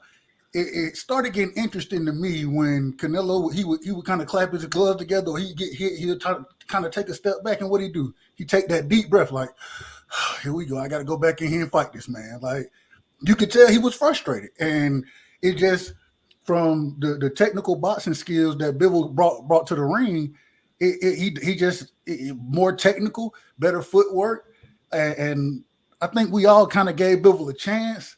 The only thing was would they rob him? That was the real question, and they tried to rob him. You know what I'm saying? I think much credit to that man once again, like somebody just said, going into the championship rounds, and I hear a couple people saying that, you know, if Bivol didn't win that 12th round, it would have been a draw. That's crazy. That's absolutely crazy.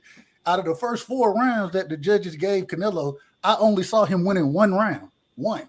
And even that round was kind of a swing round to me. You know what I'm saying? And all right, I'm gonna give him the benefit of the doubt in that situation. So it was a bad style matchup.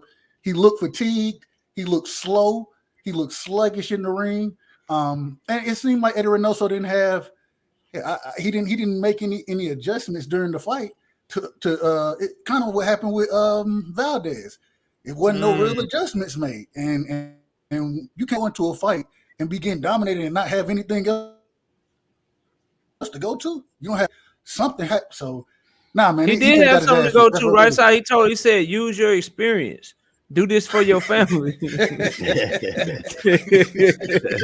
Hey, can I say something about? Yeah, Stormy.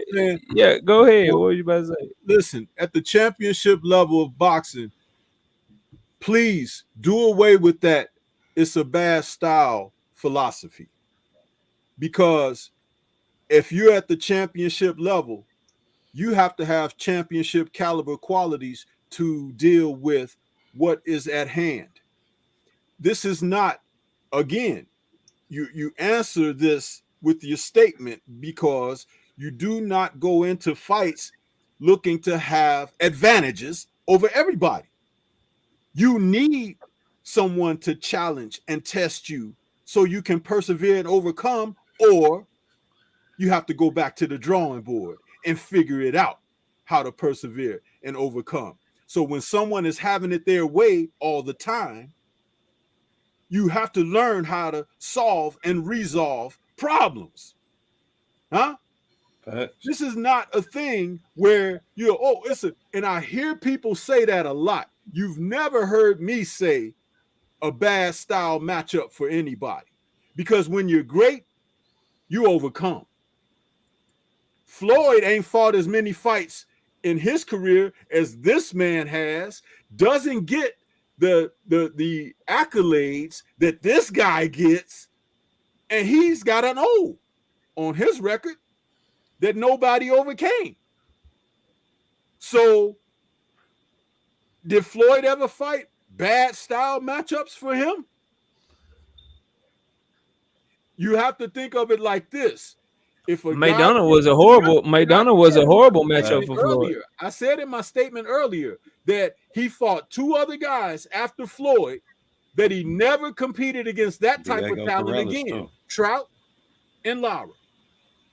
He made certain. Andrade is like both of them, Trout and Lara. He's staying the hell away from Andrade. Charlo might be more like Andrade because he's a stronger physical presence. He's staying the hell away from him. And the smaller Charlo, when they were all near 155, 154, he stayed away from both the twins. Hey, it's a bad style matchup for him because he doesn't have the athleticism, first of all, but he also doesn't have what Julio Cesar Chavez had when he went in there against everybody during that era that he fought, with the exception of Pernell Whitaker. He didn't know how to overcome either. And Whitaker was a cut above. He couldn't land a shot on Whitaker to save his life, but Whitaker outscored him, outpointed him, he hit the ring generalship, everything. And the judges still made it at least a draw for him. And Don King said, we ain't having no rematches. We ain't having no rematches, because he did everything he could to help Chavez with judges, which they had pre-filled scorecards out. Go back and check the history on it. And it was in San Antonio, where they had a heavy Latino audience. And they still robbed Whitaker of the victory that he was supposed to have. See, only a fool would stand there like Georgie Benton and Lou Duva had Meldrick Taylor do against Chavez. And he got beaten to a pulp. All Taylor had to do was run them numbers on him and move around because his hand speed was so great. He had very good accuracy, but they tried to make him be a macho man. The man who's smart is that man who carries through in this sport. These are the things you guys got to grab onto. Stop loving the individual, love the sport, embrace the sport, because when you embrace the sport, it allows you to see things more clearly. Yeah, that's all facts. And salute to Zenith in that super chat. You said, didn't Canelo have Dvorak in camp for Bivol? I believe he did. Right side, go ahead and finish up your point, then I'll get to mine, bro, and then we'll I want to get to the next topic with you guys. I got a lot more questions I want to ask y'all, man. I want to get y'all thoughts on, but go ahead and finish up, right side. Yeah, my only thing is the last thing, Bivol also beat him mentally. Okay, so a lot of times what you see is fighters get in there with Canelo and they change or they fight his style. They allow him to impose his will on them, right? And that's Bivol. He didn't allow that to happen. And prime example, when Canelo kind of laid up on the ropes and said, "Come on, Bill," was like, "Hell no, you come on, I'm whooping your ass right now. You come fight me right now." And so not falling into Canelo's style and being broken mentally before the fight, man, I think that played a lot into it as well. Yeah. I mean, for me, I echo a lot of what y'all said. It was Bivol's feet. I noticed a huge difference in the athleticism. Stormy touched on it. The feet was the main thing. Like, Canelo couldn't keep up, bro. Canelo was throwing punches and hitting the ropes and shit. He was always a step behind, a day late and a dollar short, so to speak. Just he couldn't keep up. He couldn't cut off angles on Bivol, couldn't cut off the ring, and then Bivol was just able to move circles around him, and that advantage gave him advantage with angles. It gave him advantages with defense, and more importantly, man, he was just in like better shape. Like, people always try to tell me how hard Canelo Alvarez worked. I'm sorry, bro, but fighters that work hard don't get tired in 3.5 rounds, bro. Like, if you work hard, if you put in that work in camp, like, I don't give a damn what you tell me, bro. Like, ain't nobody that's really putting in that work like they supposed to in training camp, bro. They not getting tired in 4 rounds, bro. Canelo was tired after 4 rounds, bro. And y'all trying to tell me that he in good shape and he worked hard and all that shit, bro. Like he literally is the definition. Now I'm seeing of what Marvin Hagler was talking about. He literally be walking around in pajamas, bro. He literally walks around like literally, like not no figurative shit, not no analogy, not no metaphor. He literally shows up to the press conference and to the fight with silk Dolce & Gabbana pajamas on it. And I feel stupid for not seeing the shit before it happened, bro. Like, I really feel bad right now, but Bivol won because he was just a better fighter. Hand speed, his jab was better, his work rate. He took his camp. He had a better camp than Canelo Alvarez. And I know Canelo Alvarez fans are going to be mad at me and hate me for this, but he proved that he's a harder worker. The guy that work hard is the one that's in shape that can go all 12 rounds. So he worked harder in camp than Canelo did. He didn't fight. He had a stronger mind. Canelo tried, right side just said it. Canelo was trying to edge him into a fight. He said, "No, bring your ass back to the center of the ring while I'm whooping your ass. I ain't falling into nothing. I'm going to rinse, wash, repeat, and keep beating your ass." And I know people hate to say it, bro. He's just a better fighter. Now, I know my brother Shelton is talking about how Bivol was just too big for Canelo, and that could be true. But that's not what I saw. I saw a fighter that was just too skilled for Canelo Alvarez and too athletic for Canelo Alvarez. I believe wholeheartedly he could bring Bivol down to 168 pounds. I believe wholeheartedly Bivol could be 5 foot 8 inches tall. If Bivol ain't weight drained, if Bivol is still in shape and his chin is still the same chin that he has, bro, he's just a better fighter than Canelo Alvarez, and he proved it, bro. He proved it. Like, we can't talk about it. If you don't have Bivol in your pound for pound now, and you had Canelo up there, you got to explain to me why, bro. And I want to move to the next point, because a lot of people had him as number 1 pound for pound, bro. That's what they try to tell me. He was number 1 pound for pound fighter in the world. So I want to know, after this loss, he still is undisputed at 168 pounds. Is Canelo Alvarez still a top 10 pound for pound fighter? Let's go to my brother KQ first. KQ, is Yes, sir. Canelo still on the pound for pound list? Yes, I still say yes. One loss. I don't think it's going to kick him off the pound for pound list. Now, are you asking, is he up the top pound for pound? I mean, guy? top 10. Where would you put him top 10 right now? Oh, top 10. You know, where would you rank him after that loss? I would say he probably dropped 1 or 2, maybe two spots off that performance. So you would have him at like number 3 because they had him number 1. Okay, I would have him like number 3 or 4 right now. Okay. I don't think one fight is going to change too much of his status. He still got a country behind him. He still got his fan base. He still got his belts. You know, so I mean, so that counts for something too, as far as rankings, you know, concerned. So that's why I have him at right now. I still have him, but not number 1. No, not with that performance. No. I got you. Shelton, what about you? I have him number 5 behind Bevo, behind Errol, behind Usyk at number 2, and behind Bud at number 1. Okay, so you wouldn't knock him all the way off the list either. No, not after one loss. But if he messes with that Russian again, he might as well hang up the gloves, man. That dude is too much for you, dude. I feel that, and you ain't that ain't hindsight when you said it, because you've been said that shit. Stormy, you think he should still be on the pound for pound list? I never had him on there. Okay. Never had him on there. And I'll tell you why. This is not hate on the guy. This is the facts. I've mentioned a little bit of it earlier.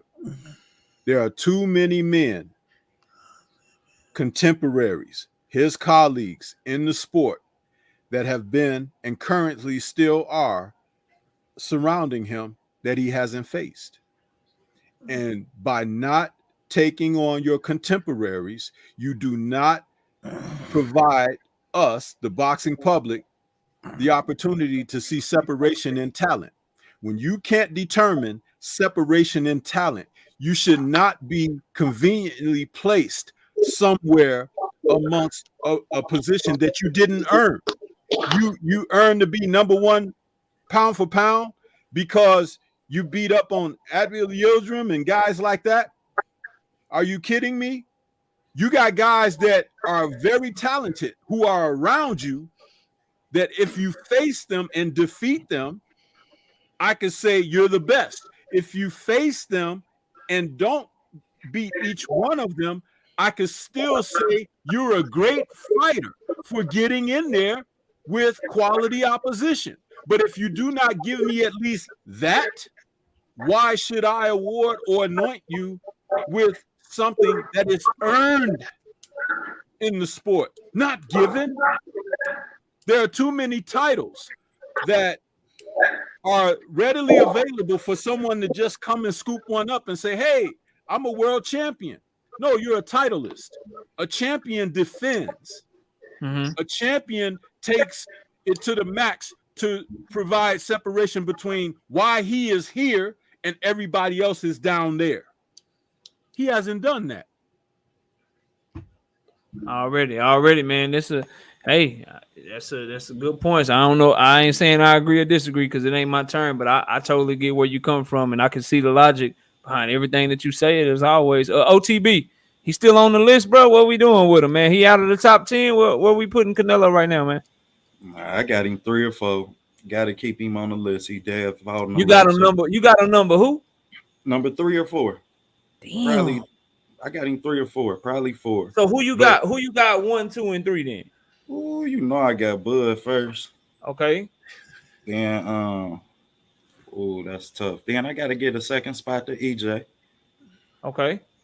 Then I get a 3rd spot to Tank. Okay. Then I get a 4th spot to Cinnamon. Damn, you got him over Usyk. All right, go ahead, bro. Explain. Give your logic. Man, he did beat Austin Trout. He had beaten Laura. Did fight Triple G. beat Kovalev. He got an extensive resume. As much as we could say, yeah, I mean, he ain't fight the fighters we wanted to fight. He done fought champions, you know what I mean? And he done fought good fighters in them fights alone. Now, we can say how arguable they are, but nevertheless, at the end of the day, man, I can't say that that I kick him off of that list. And now I don't put him over Usyk. I got Usyk 4, and I put him at 5. Okay. And then I got Shakur right on the outside at 6. Okay. All right. I ain't mad at that. It's your list. Right side. We still got him on. You still on your pound for pound top 10? Yeah. He still fit in the top 10 somewhere. I got him down probably about 7 now, something like that. Yes, like you say, he has a decent resume. Like Stormy said, he ain't really fought all champions. He done fought a lot of title holders. So, but at the end of the day, as far as resume goes, and really it depends on how you building your list. That's what it really depends on. On mine, I still got him somewhere 7, 8, somewhere down there. Okay. My brother Keaton slid up in this thing. Key, what's up with you, bro? Man, what's happening with y'all? Chilling, bro. Well, we on the we on to the pound for pound part, bro. You got Canelo on your list now after this loss, bro? Man, first of all, I want to say, yeah, he's still on there. I mean, yeah, he took a L. The best of the best take L's. You know what I'm saying? If you stay in the game long enough, unless you Floyd Mayweather, Andre Ward, or 99.9% of fighters is gonna take L's, and you're gonna find a fighter that's better than you. You know what I'm saying? Somebody gonna come and they gonna show they better than you. It happens all the time. It's all about how you bounce back. You feel me? But other than that, just because he lost, he stepped up in weight. I'm glad he lost. I ain't gonna lie. But shit. Just because he stepped up in weight and took an L, don't mean that you kick him all the way off the pound for pound list if you had him on the pound for pound list to begin with. You know what I'm saying? I'll move him down a couple slots. I'll move him down a couple slots. I mean, if that. Because the rest of these dudes that's on the pound for pound list, besides Usyk and maybe, Usyk, Errol Spence, and most of them on the pound for pound list, they still got shit to prove themselves. So how you gonna knock Canelo all the way off or all the way down when most of these dudes still got shit to prove themselves? And you do got to take who he's beat and his resume in account. If you're comparing it to everybody else that's on the pound for pound list. So, I mean, yeah. Okay. I ain't mad at that opinion. 817, what's up, bro? What's happening, everybody? 817, what's up, man? Chilling, bro. Chilling. Just having a fun night of boxing talk, man. What you got on this, bro? What's up with Canelo? He pound for pound. He top 10, top 15, top 20, not mentioning it all. What you doing with him right now, bro, after this loss? I'm so glad I got some OGs on the panel. You hear what I'm saying? I'm so glad I got some OGs on the panel. Let me ask y'all something. I'd have kicked your ass off for laughing at my push-ups, but go ahead, bro. Hey, it was good to see you get them in. Light-skinned ass got a little red down there. Yeah, bro. Yeah. I was having trouble breathing. We in Dallas and shit, bro. I had to buy some portable ACs and shit because it get hot in the mud, bro. My house still like in the 80s at night, bro. Trying to get I got like 2, 3 ACs, where I got the house AC running, then plus another one just running, trying to cool down my house. I'm hot in the mug already, bro. Then doing push-ups. Nah, that shit wasn't no good look, bro. But go ahead, man. What you doing with Canelo, bro? Next time you got to get him in on the porch or something, fam. Get you some fresh air. Yeah, something like that. I ain't gonna be no next time. Cause I'm not losing another bet. Hey, I was wondering what you gonna say that. Hey, but check it out. Hey, look, if you listen, if you get tickets to the Whispers in 2022, is somebody really gonna be amazed or surprised to be like, oh shit, you going to see the Whispers? You know what I'm saying? But if you got the Whispers tickets in the 70s or something, you know what I'm saying? You might be doing something. If you got to go see the Jackson 5 or something when they were hot, that's something. Going to see them at Coachella ain't shit. You feel what I'm saying? So you can give me Shane Mosley and all these motherfucking names, but if they was motherfucking washed, what do it mean? What do it mean? Yeah, he got a bunch of who's who on his resume. New Edition ain't hot today, my nigga. Buying a ticket to New Edition don't move me today. Shit, it moved me. If you got the ticket to go see Jodeci in the 90s and shit, you were popping, but you go see Casey and JoJo right now, they had might pass out on stage on your head. Right. You know what I'm saying? KC snorted out, you know what I'm saying? You ain't get a real who, yeah? You didn't whoop R. Kelly when he was, you know what I'm saying? R. Kelly when he was 12 playing. You feel what I'm saying? So, bro, it's cool that Canelo got some names on his shit. You feel what I'm saying? But they was old. That's just like I hate when people try to bring up Joe Calzaghe, because he got that win on Roy. Roy was done by then, bro. That was a name grab. It's a bunch of name grabs on this motherfucker resume. And when it was time for him to prove his medal, he danced around the motherfuckers, made up new weights, made up another belt. You know what I'm saying? And then put some money in Mauricio pocket. Goddamn me. I mean, he done had clenbuterol levels raised. Fuck him. He don't belong on no pound for pound list. He don't belong on that shit. Now, you know what though? The chickens have come to roost, right? He can't dance around with that bullshit. And guess what? He's a good fighter, but never been a great boxer. And now he has to motherfucking earn it, right? If he really want to resurrect his motherfucking career, then he can get down to 168 and fight everybody that he been motherfucking ducking. If he really want to prove his medal and leave a legacy attached to his name. Because what's been going on is a bunch of bullshit and a bunch of losses. Let's keep it 100. Your eyes may tell you, hey, man, he better than most of the boxers I see. But he ain't doing pound for pound shit. Pound for pound, cats don't move like that. That's mine. Shout out to Jay Miller. I understand. I got a great take, man. Shout out to Jay Miller. $2 in that super chat. Said, how can a pound for pound only win 1 to 2 rounds? I'm just asking. Damn. So I had him 817 got me fired up, man. I'm ready to go. I had him at 6. I'm not gonna reveal my rankings because they coming out in July, but I got him as of right now. All things being equal, we still got other fighters that need to fight between now and July. But right now, based off of that, I have now moved him. He's somewhere between like 9 and 12 right now. Somewhere between 9 and 12 on my list that I have currently constructed. So I mean, you got to take a hit. Like, we can't let guys like Lomachenko, they take a hit when they lose, but all of a sudden Canelo still get to be top 5 when he take a loss. It just, you know what I'm saying, it don't work like that. And I didn't have him ranked top 5 anyway, but you got to move him down at least a few spots. And if you don't have him on your list at all because of like drug cheats and shit like that, I would just say, look, man, like, I like Evander Holyfield, bro. So I can't dock Canelo for being a drug cheat and then turn around and not talk about Evander Holyfield's history and shit like that. So that's why I still keep him on mine. Based off of that, I'm not going to disclude him. Now, he tests dirty again. I won't include him while he's going on, but that was in 2018. I didn't have my channel back then.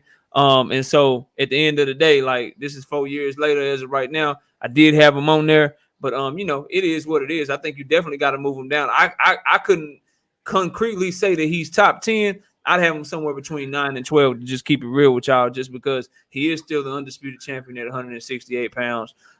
He is like a 4-division champion or something like that. So, I mean, he's accomplished something in his career, but I do agree with 817. I agree with Stormy, and I agree with this. You got to build yourself back up, because at this point, like, and we're going to get to the next topic, and I'll pass it to Canelo. At this point, we want to talk about what's next.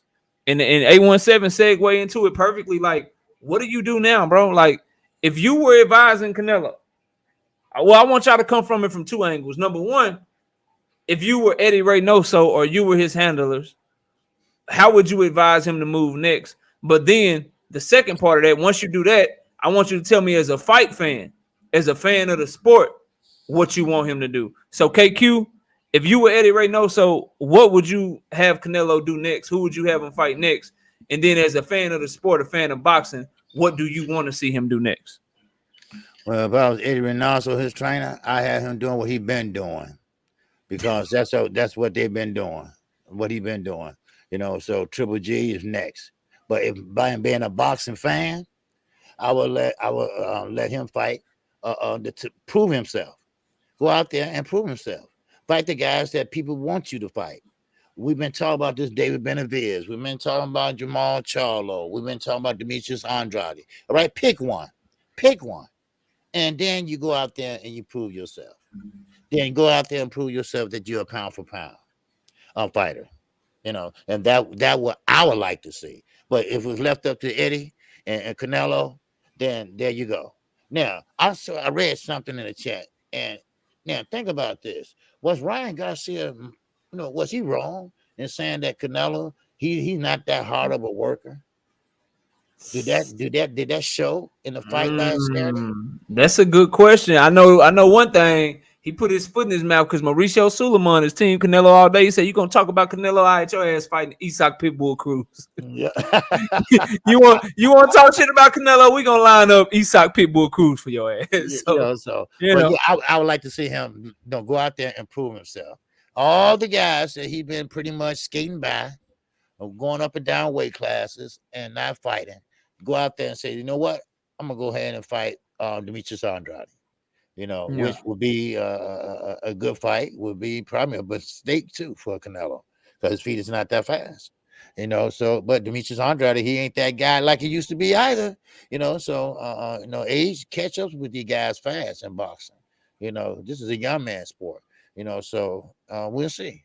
And there's a lot of wear and tear on Canelo too. So we'll see. That's what I would like to see. I got you. Now I totally understand that. Shelton, what if you were Reynoso, what were you advising Canelo to do? And then as a fight fan, what do you want to see him do, bro? Well, if I'm Reynoso, I'm telling him to stay the fuck away from that Russian and get out of sight. Don't fight nobody up there because they all gonna beat you. You don't need that. We undisputed at 68. Who's the number one contender at 68? Whoever that is, fight him first. That Triple G shit, he coming up from 60, leave that alone. We don't need that. Number one contender at 68, fight him because you have to prove yourself. They doubt you.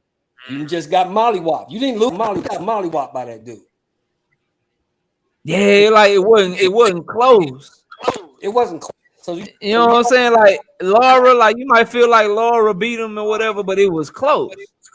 Right. You know what I'm saying? Trout was giving him issues, but then he knocked Trout out. This one right here was just like, bro, you won 2 rounds, bro. Look, dude. Shelter, you gotta turn the YouTube off in the background. I thought I heard something. He'll beat you at 60. He'll beat you anywhere. Don't fight him no more. But as you fight the number one contender at 68 and continue to try to clean out 68. That's what I would do. Okay. We on Stormy now. Stormy, if you Reynoso, I know you don't want to be Reynoso, but if you were handling Canelo, what would you tell him to do? And then as a fight fan, Stormy B man, the sensei, what do you want to see him do next, man? Well, it's almost a duality of the same response, and I'll tell you why. He's not a spring chicken in the sport, but you can get your respect back. And the way that you do that, if you're Reynoso, you issue and put down a mandate and challenge to Canelo. Go out there, fight someone that you should have fought a while back and just get the job done. And that would be Demetrius Andrade. Fight the man. Fight the man. Fight the man. Then, as a fight that the public would want to see, that's giving boxing what boxing is asking for. Because remember what I said in my comment earlier. When you fight who you should be fighting, win, lose, or draw, you get respect. Respect comes because you got in there with the guy. Juan Manuel Marquez, there was no way in God's green earth that he was going to defeat Floyd Mayweather. But he got in there with him. He can always say, I fought the best of my era from Barrera, Morales, and those guys, and Floyd. I got in there. Shit, Manny 4 times. Shit, yeah. It's like, I'm a great fighter. People call him a great fighter. You can't put that mandate on someone who hasn't tried the jacket on. Remember, losing is a part of life. At the end of life, we lose the biggest part, and that's our life. So while you're there, you do the best that you can with what you have. For Reynoso to tell him this in the gym, you're either the man who we thought you were, or you're not. That's But what at least go try to be him. Trainer. Yeah. That's what a real mentor is going to tell you. And if you got the stuff of substance, you're gonna go out there and get it done simply because they've put that challenge down to you and asked the question of you, who are you? And you get out there and you do your best. And the people can see that. People loved Arturo Gatti because he came back from the edge of being defeated and being battered and being cut and one eye closed and all of this and fought his behind off.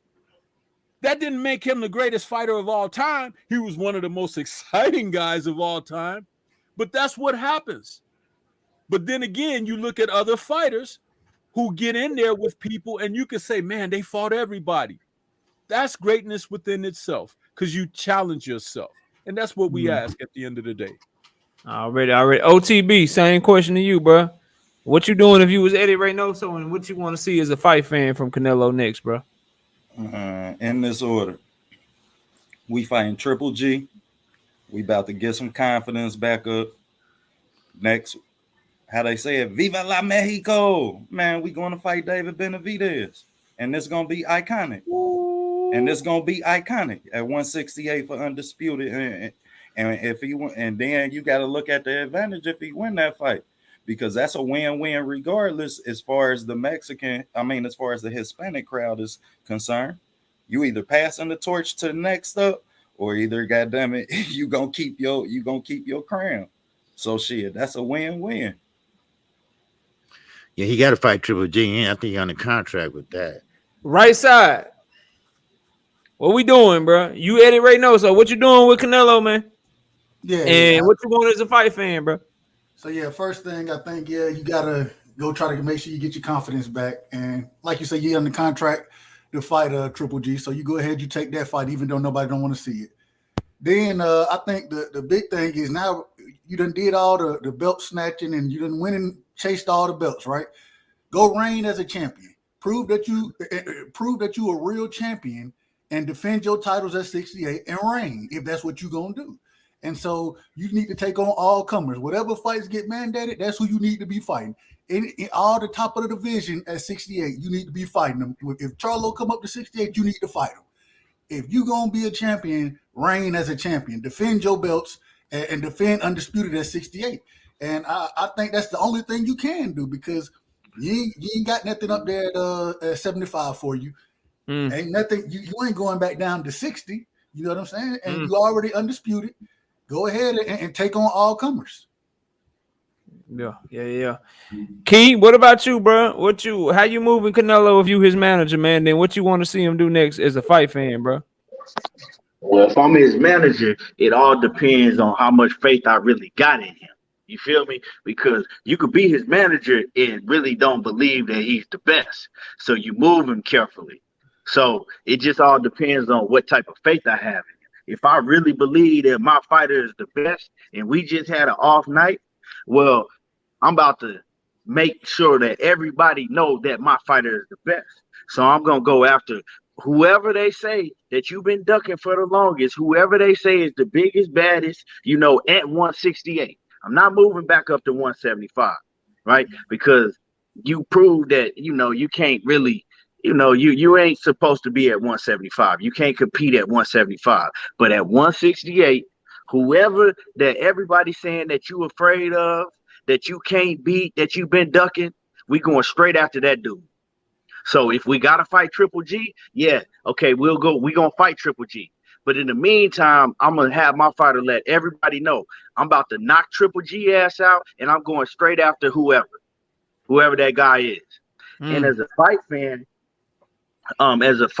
it's pretty much the same thing. As a fight fan, I want to see him prove that he is the best, because he said that he's going for greatness, right? They said, oh, well, he was just going for greatness. He wants to do great things. Okay, cool. I need you to prove to all the fans that you are great. And if it's David Benavidez, you need to fight Demetrius Andrade or Jamal Charlo. You got to fight one of them, and you got to look impressive beating them. So that's what it is. That's what I have him do as a fan and as a manager. But if I don't have that confidence in him, if I'm his manager, shit, I move him carefully and get the most money I can.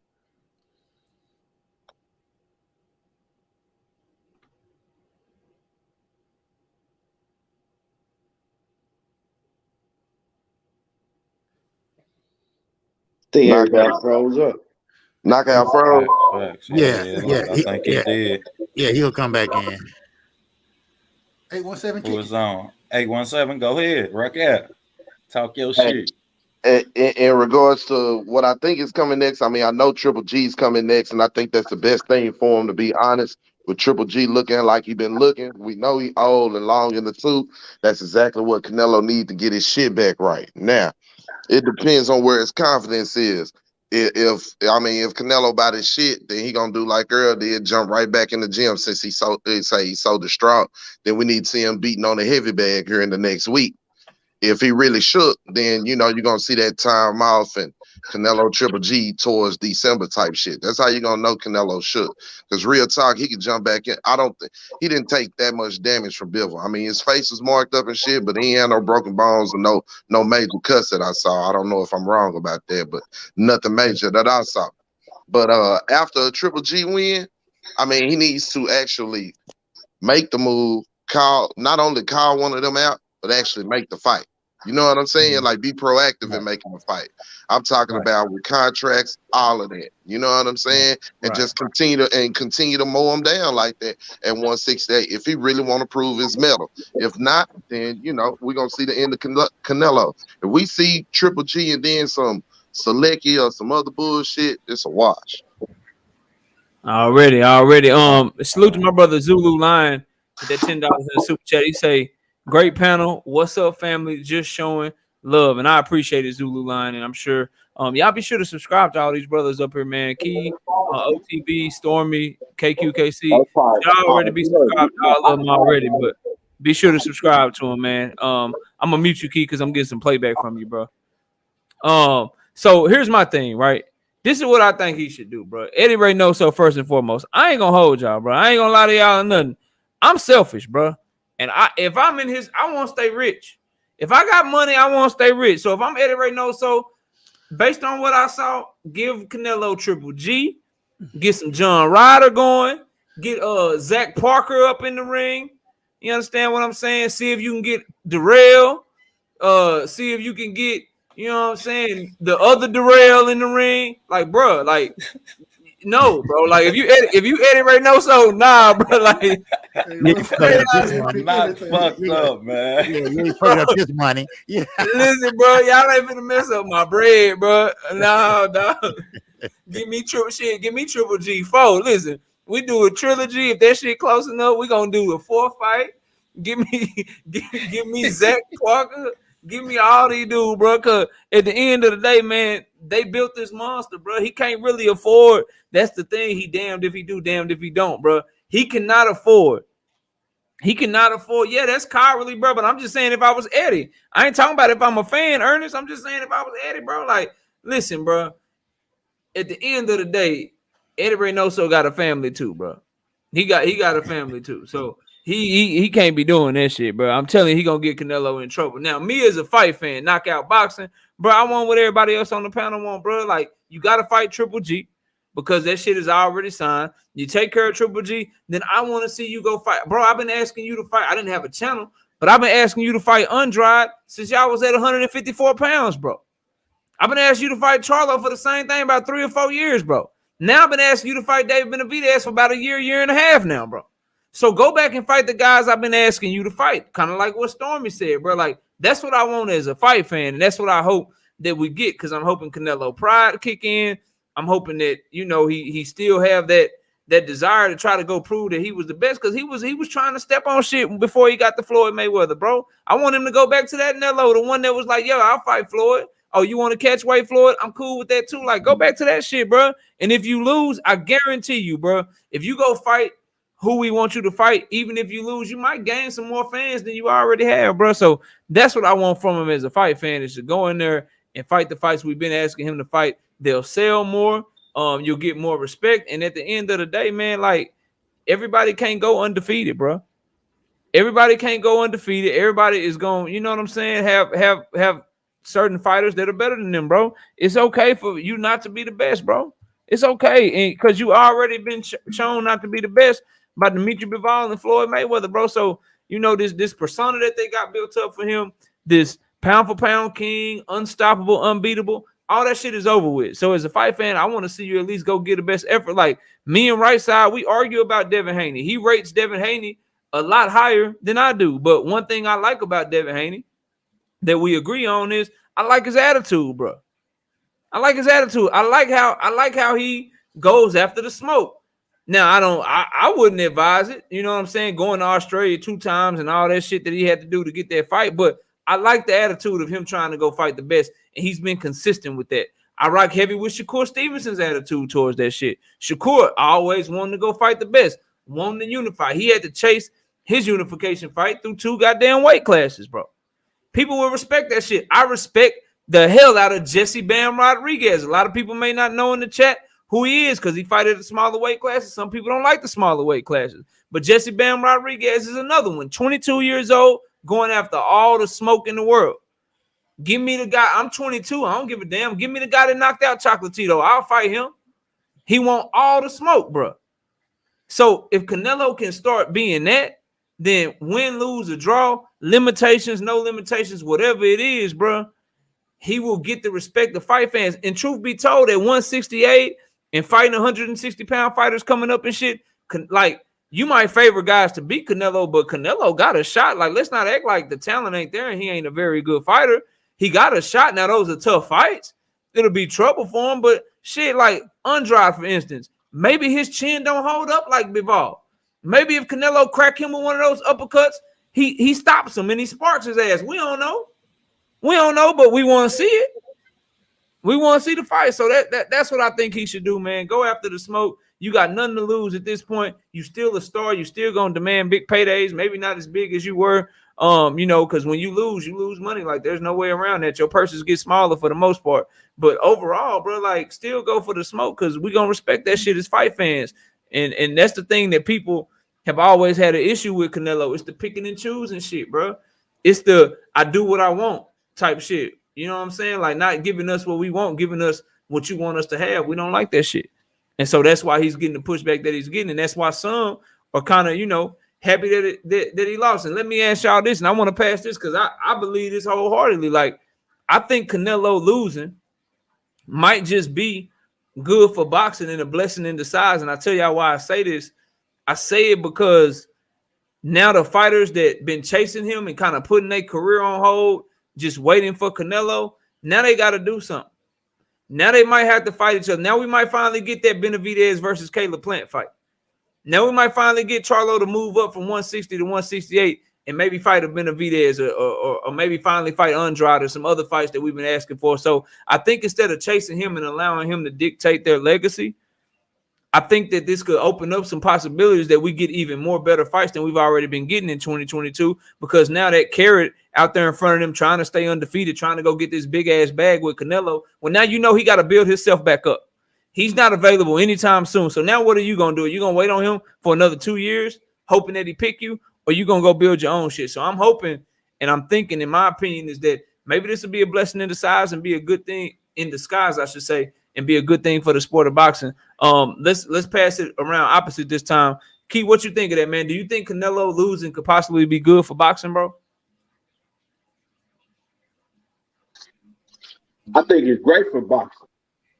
You know, not just because he lost and I want to point the finger, but it's great for boxing because we gonna really see what, you know, a lot of the boxing world consider him one of the top pound for pound guys.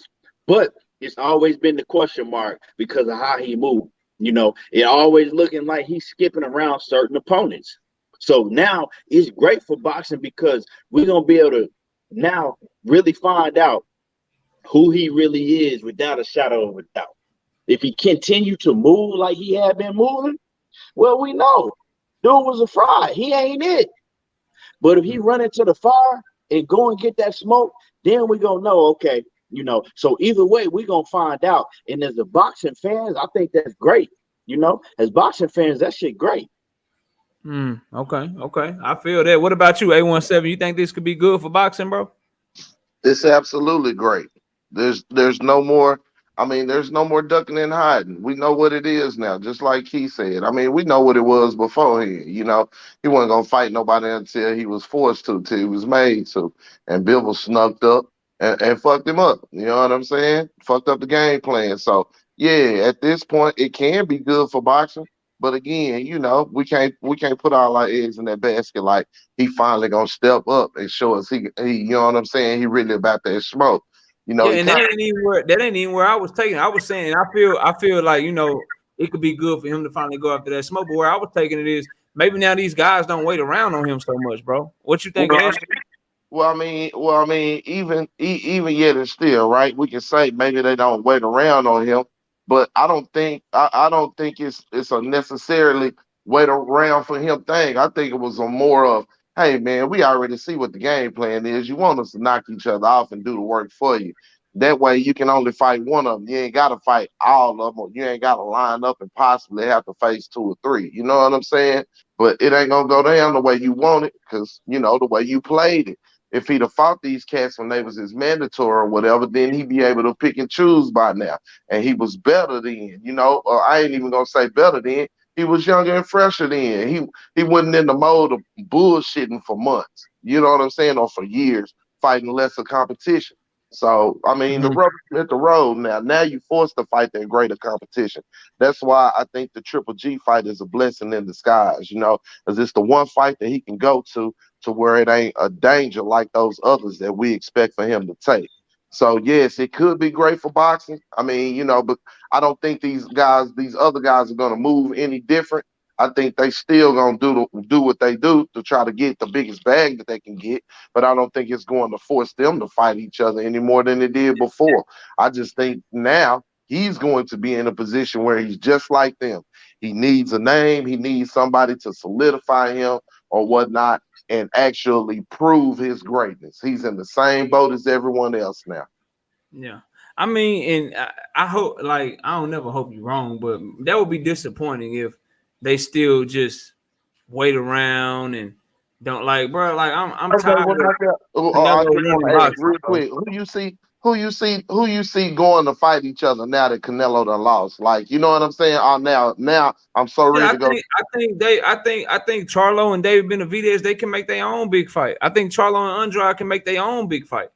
Like, those are big, great fights that I want to see. Like, bro, like, because at the end of the day, like, if they don't, bro, Canelo, like, let's just keep it real. Like, from a business perspective, Canelo is not fighting them in 2022.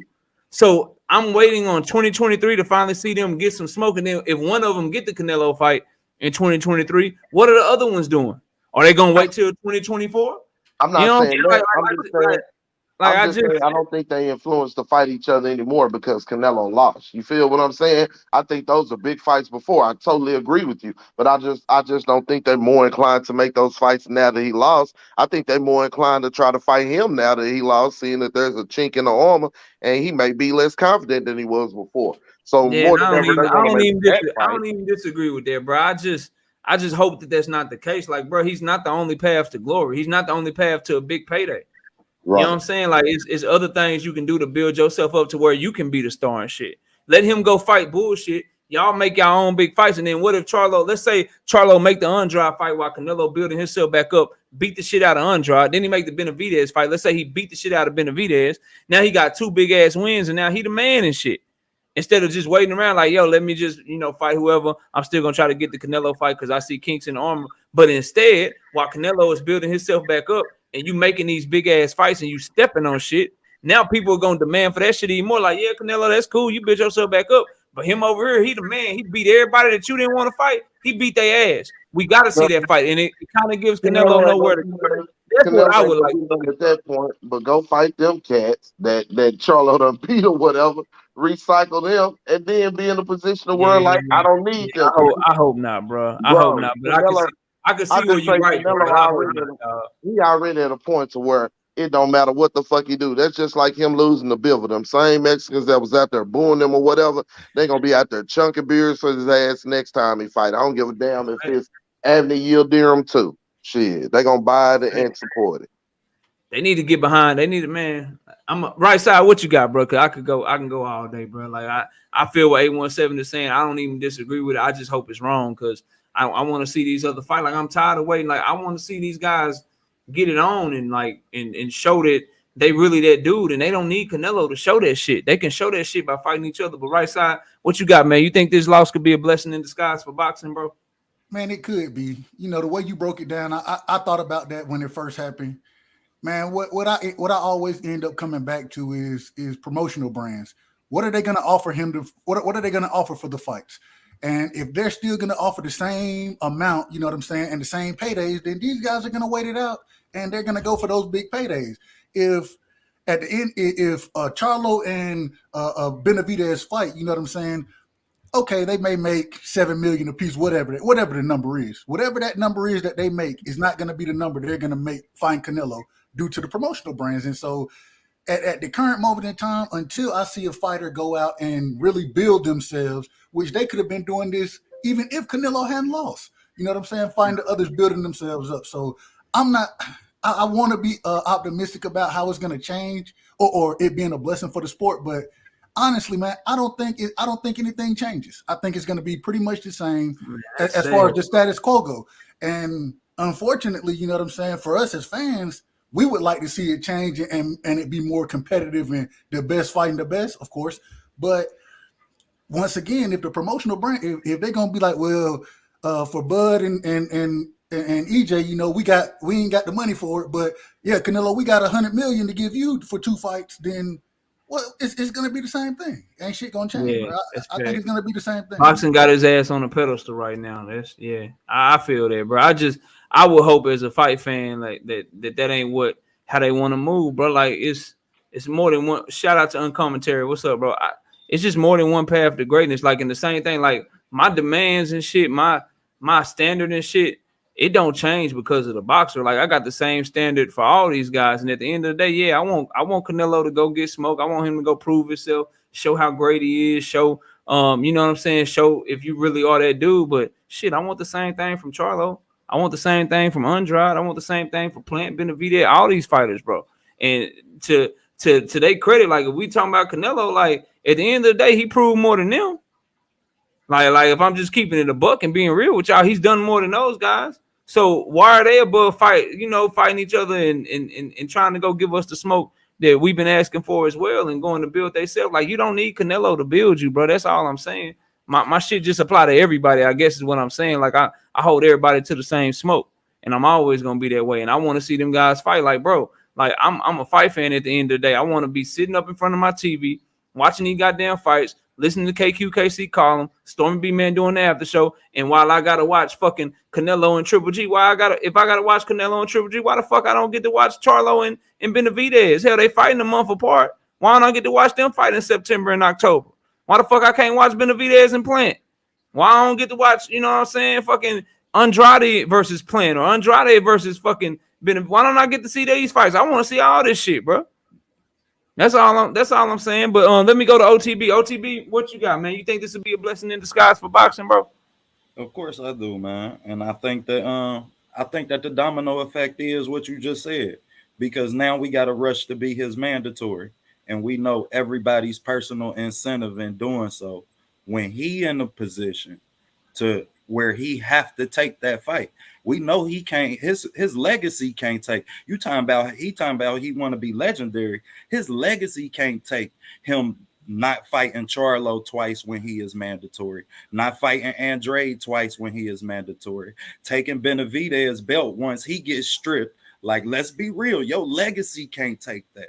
So now at 168, you got a race to be mandatory. Now they put in this position where they gotta see each other.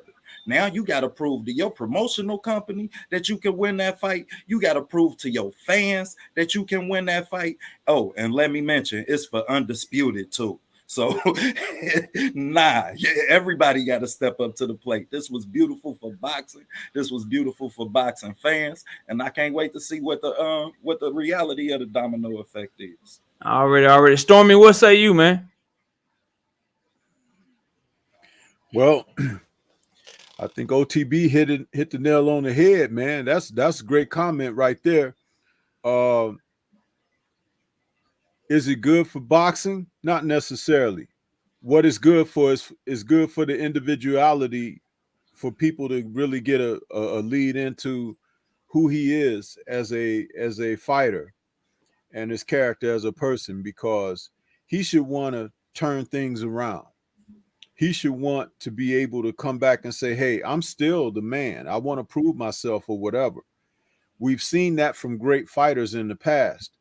But because he's had a consistent lane to avoid opposition and still get kudos, accolades, and adornment, I think he has bought into that more. And he's been paid handsomely along the way. Remember the tale of Richie Rich. You give a young kid all of that money, spoil him, this and that, all his virtues, ethics, everything gonna be gone, because the world is his oyster and his to just go out and mess up in.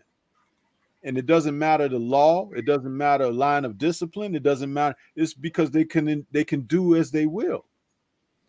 And his contemporaries have bought into that as well. Facts. Some of them can take step aside money because they realize that step aside money is a great deal of, acquiring cash without even getting in there and getting beaten up and stuff like that, or beating someone up. It's like, man, this is easy money. I'll tell you this, all of that is not good for boxing. But you've seen it happen so much. This is another reason why people don't fight each other, because it's like, man, if I wait this out, somebody gonna pay me some step aside money, not just to take a fight or whatever. Yeah, I'm telling you, compromise ethics, man. It happens. That shit mess up the sport, man. That's one of the conversations that has not had enough. See, I don't like to talk about that stuff, but it's right in front of your face every single day. The more you address that, the more you turn the heat up on them. The more you start talking about and questioning their character. Because I'm going to tell you, at the end of the day, a man is a man. And a man don't want you to challenge his manhood. Right. So if he's not upset that you're challenging his manhood, what is he? Shit, ain't no man. That's for damn sure. Great comment. And salute to Zenith 360. Sorry I missed it at first with that super chat. $10. Say, if you think about it, Canelo hasn't been asked for much. It's only 3 fighters fans have demanded within 60 fights, and he hasn't given us a single one. Win or lose, he will get respect. Waste of legacy. Great super chat and great comment from the brother Zenith 360. We'll go to KQ, and then I got one more question, one more topic to ask you guys, and we'll wrap the show. I appreciate all y'all hopping up, man. This has been one of the best, if not the best panels, most knowledgeable panels that I've had up here since I started this show. So I appreciate y'all's time tonight. KQ, you think this might be a blessing in disguise for boxing, man, with this loss? Well, like Zenith just said, regardless, he's still going to be doing the same thing he's been doing. And boxing's still going to go on with or without Canelo. They should have been fighting each other anyway. They shouldn't have been waiting on Canelo. If you want to be the best, you should go out there and make your own legacy, make your own lane. There's no way that Demetrius Andrade, everybody should be waiting on him, and he should be waiting on Canelo to make his career get started. You should go out there and make your own legacy. The same thing I said about Jamal Charlo. Why you sit up there waiting on Canelo? Why you keep calling out Canelo? Why you still standing there at home waiting on Canelo? Go out there and make your own legacy. Let Canelo do what Canelo's going to do. Let boxing take its place, its rightful place. Boxing's a lot of things, and one thing about it, you can make your own career in boxing if you're good enough. So that's what he need to do. Whatever Canelo gonna do, let Canelo do it, and go ahead and do your own thing. And cause Canelo gonna do what Canelo gonna do, and they know what, and they gonna let him. They ain't gonna let him. Because you got a country behind it. You got a governor body behind you. You got other people, judges behind you. You got all this behind you. So that law Saturday, yeah, that made a big difference in the eyes of us. But it made no big difference in the eyes of the other people that really, really count. But we are the fans. We the ones supposed to, voice should be heard. But they don't care. They don't care at all. So, but still, Jamal, all the upper weight classes at 68, 75, all y'all make your own legacy. I saw someone say about Zerto. Zerto, he need to make his own legacy. Yeah, he need to step up. He need to step up. So and that's what I'm talking about. Boxing, they okay with some things you can get away with, and some things you can't. Just keep the same energy all the way around the book. But they can't do that with certain fighters. No matter how much we love Floyd Mayweather got away with a lot of shit. Let's be honest. If we're gonna talk about it, let's talk about it. Floyd Mayweather was pretty much almost in the same boat that Canelo Alvarez was, but Floyd was just a little bit daring, a little more than Canelo is. Canelo don't like to take chances. Floyd did take some chances. So, but that's all I got on that. All right, last topic, and this one is kind of fun, not as serious, nothing to do with Canelo. 2022. I want each one of y'all, everybody in the chat, y'all do this too. If you could see any fight that's not made, it can be realistically happening, you know what I'm saying? But they got to be in or around the same weight class. Any fight that you want, give me the fight that you want to see more than anything in 2022. And give me the reason why, and we'll go to everything boxing. My brother Key first. Key, if you can see any fight in 2022, what fight are you picking and why, bro? I'm picking Errol Spence and Bud Crawford. That's easy. I mean, we've been talking about this fight for the past 4 years, like serious. Everybody been wanting to see it. So I mean, it's time. I don't want to see it no later than 2022. The time is now. We need to see, who the best at 147 pounds, one of the all-time greatest divisions in boxing, 147. We need to know who the best. We done waited too long, and now it's time. It ain't no better time than now. All right. Chat, y'all answer the question too, because I'm going to go through y'all's comments. 817, what about you? I think I know his answer too. 817, 2022, you can see any fight in the world. Fantasy fight already made, whatever. 817, what fight you want to see, man? Say, bro. Don't even ask me that, man. You already know what time it is. I'm trying to chop down that motherfucking cornfield, man. Let's get that trash out of here. Let's go on to wrap 2022 up. We seen Canelo get exposed. We burned up the Cinnabon, right? Valdez trash ass got marked up. You know what I'm saying? We finna see Cambozo get his just due. We got to finish it off and cut down that cornfield, man. I'm sick of Spit Bucket, man. Let's get it out the way. Okay. Right side. Any fight in 2022? Yeah, man. I agree, what man. You want to see, man? I agree. That's the fight of possibly the decade, man. You know what I'm saying? So we definitely want to see that fight. Because Key and 817 picked Bud and Spence, you know what I'm saying? I want to see I want to see Tank and Valdez or Tank and Dev, man. That's the fight I want to see. Why you want to get Valdez? Not Valdez, my bad. Why you trying to get Dev beat up, bro? He trying to get Valdez ass killed, boy. You said Valdez? No. Tank and Shakur, bro. I want to see that fight. Okay. And I know it ain't gonna happen with Dev because he got his kind of schedule out for the year, but yeah, it could be a fantasy fight. Any fight you want to see, bro. It's cool. Yeah, man. Hey, I want to see Tank and Dev, bro. That's what I want to see. Tank and Dev. Okay. All right. OTB, what about you, man? Any fight in 2022, man? What you trying to see, bro? Oh, yeah. I know I got to see Bud whoop that ass. You already know what's gonna happen, man. Quit playing with me, man. I got to see this shit, and I promise, if you could pay more to watch the shit early, man, I promise I'll pay more and watch that shit tonight. I'll pay for all. Say, look, I'll pay y'all. I'll pay y'all $200 if you let me watch the fight first. Looking at you did if y'all fight tonight. God damn it, go ahead, wake y'all ass up. Let's go. Let's get it, man. And I got to see it twice, and I want to see that. I want to see that shit again next year. I ain't even gonna hold you. Already. Win, lose, or draw, whoever gets stopped, I want to see that shit ran back. Already. Stormy, Sensei, man, what fight you want to see more than anything right now in 2022, man? Well, of course, the obvious, Bud and EJ. But I was thinking of another one while you guys were talking, and I want to see Maul Charlo and David Benavidez. You know why? Because he called him out, and the guy answered his call, and then all of a sudden he tried to go a different direction. No, hey, is Benavidez vaccinated though? Is he vaccinated? You got all your shots. Hey, and didn't I say a moment ago, and it wasn't even in my mind when I said it, but didn't I say a moment ago, a man don't like you challenging his manhood? Yeah. And then I said, if he doesn't answer the call, then what is he? Ain't a man.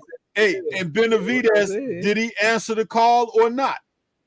Yes, sir. Matter of fact, not only did he answer the call, he tried to *69 and call him back. Yeah, bro, he answered the call. Jamal hung up on him. He keep calling Jamal ass back. Like, what? Hey, who was it? Did you call my phone? Did you call my phone? No, it wasn't me, man. Hey, it said it was this number right here. Yeah, bro. He's doing that. You done opened up a can of worms. Now you got to face the man. You got Chat, y'all answer the question too. Chat, answer the question. I'm about to go through all y'all comments. Go ahead, Stormy. Yeah, you got to face the man. You done open that door, threw a rock. He saw it come out your door, and he came back to your front porch and said, "Hey, did you throw this at me?" You understand? Hey, you got to get it on. You got to get it on. I feel that. Those two guys right there, and that's a grudge match. That's not a boxing match. That's a grudge match. And it's an in-house fight. It's an in-house fight. They ain't got to call nobody or nothing to make it happen. It's in-house. It's in-house. Like, make the shit happen. Yeah, I feel that. KQKC, if you can see any fight in boxing, what you gonna call? The OG on the call. What fight you trying to call? What you got? Saying that shit, LG. Bud Crawford and Earl Spence. But I would like to see Tank and Shakir Stevenson. I would love to see that fight. I would love to see them get in there and handle their business. Two southpaws, man, two skilled fighters. I would love to see that. But I would love to see Earl Spence and Terrence Crawford first. Let's get that out the way. It's been too long. We've been waiting too long. I mean, what we talking about, 4 years? What we waiting on Manny and Floyd for 5.5? So let's see it. We got to see it this year. We need to see it like yesterday. So hey, y'all, one more real quick. Yeah, go ahead. I still want to see. I know I'm asking a lot, but I still want to see Andre Ward versus Canelo. I still want to see it. I want to see that. Like Ward, like Andre Ward, like the. In a perfect world, he beats Triple G, right? In a perfect world, I'm sorry, OG, he beats Charlo, right? But he because look, he ain't gonna fight his Mexican. He ain't gonna fight his Mexican brethren until his last. I know if David win, he gonna be number 1 in the WBC and should get that fight next. But I just don't feel like Canelo gonna be forced to fight his Mexican brethren until the end. So I'm saying that, that's why I said beat Charlo, right? But after he beat Charlo, slapping on his chest like I'm Caveman Taco. I'm the baddest hombre around this motherfucker. And Andre Ward say something about it and put them gloves back in there with them shoes and them shorts. You feel what I'm saying? And come back and dust his motherfucker ass. All right, let's see what hold on, Knock. I got one though. Go ahead. That's realistic too. Ryan Garcia and Tank. Two of the biggest young fan bases in boxing. Man, shit. I love to see Ryan Garcia and Tank. Hey, that Boots versus Thurman out there good too. Ryan Garcia got Pitbull Cruz problems, bro. Man, shit, they he over there. Hey, he over there right now. Like, damn, how can I get out this fight? I know. Mauricio He right now, like, damn, man, I got a pinky toe injury. I don't shit my hand, my elbow. So I got something gonna have to happen, bro. Man, I need some pills. I don't know I'm what. trying to say, bro. I'm over here. Man, I'm depressed, I ain't bro. gonna quote the film, man. Yeah, I ain't gonna say it, but shit. Pitbull be looking right. He wide open for a left hook. Man, I feel he ain't got no neck, bro. He ain't got no neck. Fam, wide open for that left hook. OTB, I'm not gonna lie. He fought sloppy when he fought Gamboa. He should have. Because he got him hurt early. He got him hurt early, and he just was throwing haymakers ever since then. If he fight tight, how you fought. If he fight tight, how he fought against Tank. Shit, he looked. Hey, I kept looking at that Gamboa fight. Hey, be careful with me, bro. I'm trying to get everybody to heaven.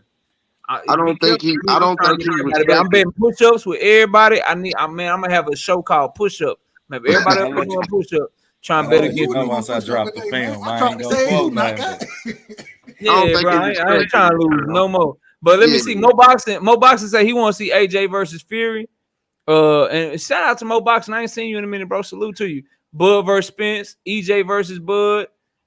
Let me see here. EJ and Bud. Okay, Spence Bud. A lot of Spence Bud. Southpaw versus Charlie Z. Who are they, bro? I don't even know who they are. He said Southpaw 3773. Southpaw, yeah. Oh yeah, okay. Berkslaw say Gary Antoine Russell versus Teofimo Lopez. Well, we know Berkslaw is not a Teofimo fan. Fuck Teofimo. Yeah, Benavidez versus Charlo. Bival versus Beterbiev. Thurman versus Boots. That's a good fight. Yeah, but Bival and Beterbiev, that's a good one. Haney Cambosos, that was happening, so you're gonna get to see that. EJ versus Budrick. This is a damn good one. Bam versus Chocolatito. Because Bam would be trying to knock off the real four kings of boxing. Quadras, Rungvisai, and then LW, he got a check by Rungvisai. That fight ain't happened yet, bro. Rungvisai got a chance in that fight, man. Eldo, the bad motherfucker though, boy. That's a good one. That is a good one. Y'all know that shit fire. Yeah, that shit make your eyes light up. That one there. I want to see Devin Haney and Tank. Facts. Buatsi versus Smith Jr. That's a good one. Shakur versus Tank. That's a good one. Chavez versus TNT Taylor 3. Okay. Loma versus Tank. That's a good one. Boots versus Ortiz. I like that. Nah, like that. Shady Ellis. AJ versus Wilder. Oh, that shit probably wouldn't last bad. As soon as Wilder touched his chin. Wifey says Tank versus Shakur. Yeah, that's a good one. Boli, Tank versus Valdez. My bad. Yeah, bro. Valdez, bro. Man, I don't know why I said Valdez, bro. Shit, bro. Shakur versus Haney. Oh, that's a chess match. That's a hell of a fight. That'll be a boring ass fight, bro. I'm surprised ain't nobody. I'm surprised ain't nobody want to see Boots beat up Thurman, bro. You know what I'm saying? Because you know Thurman gonna have to talk. 817. We want to see good fights. 817. We don't want to see massacre. 817 just won't keep Thurman. You got something against light skinned people, bro? I thought we was on this, bro. What's up? Nah, bro. Hold on, bro. I'll kick your ass off my panel, bro. I'm just playing. You back, bro. I'm just playing. Say, man, you know Keith got it in with me. You know what I'm saying? I want to see him get beat by Tom and Jerry. Hell. Ooh, J.A. Dixon say Boots versus Bud. I don't want to see that, but if Bud like that, mandatory, so shit, why not? Tank versus Loma, that's a good one. I think we got that one already. That's another Tank versus Loma. Earl Spence Jr. versus Ryan Garcia. Come on, dog. Man. Say OTB will take Earl beating him. You feel what I'm saying? If Boots beat him, he gonna change the show and everything. bro been uncut his hair to Sherman Hemsley and shit. You know what I'm saying? I don't want to see that shit, bro. OTB will lose his mind. But Bud is supposed to be the best switch hitter. Bud. That's a good fight. That's a good fight right there. Ooh, Cool Boy Steph versus Gary Russell Jr. Okay. Ooh. Chris Colbert making a comeback against Oscar Valdez. Oscar Valdez Valdez knocked beat the his shit ass out. out, bro. Beat the Oscar shit out of Valdez Cole. knocked the shit out of Chris Cole. I have no faith in that man. He'll beat Bo all the Mack time, versus Joe. Derrick James. There we go. That's a Hey, good nah, fight. hey I man, want to see that KQKC shit. versus Bomac, man. Nah, he beating all Bo the. won't even, Nah, Bo won't be bro. able to get in the ring, bro. Say, bro. He can't Man, get he in beating all the the ring, sexual dog. things off that Hey, bun, ring bro. walks is Come long as on, fuck. man. All right, so the obvious pick is Earl versus Bud. That will be number one, right? As a Tank fan, I would want to see Tank versus Shakur so I can talk shit to right side and everything boxing and Man, everybody Shakur that's so going- high on Shakur. I want to see Tank versus Haney.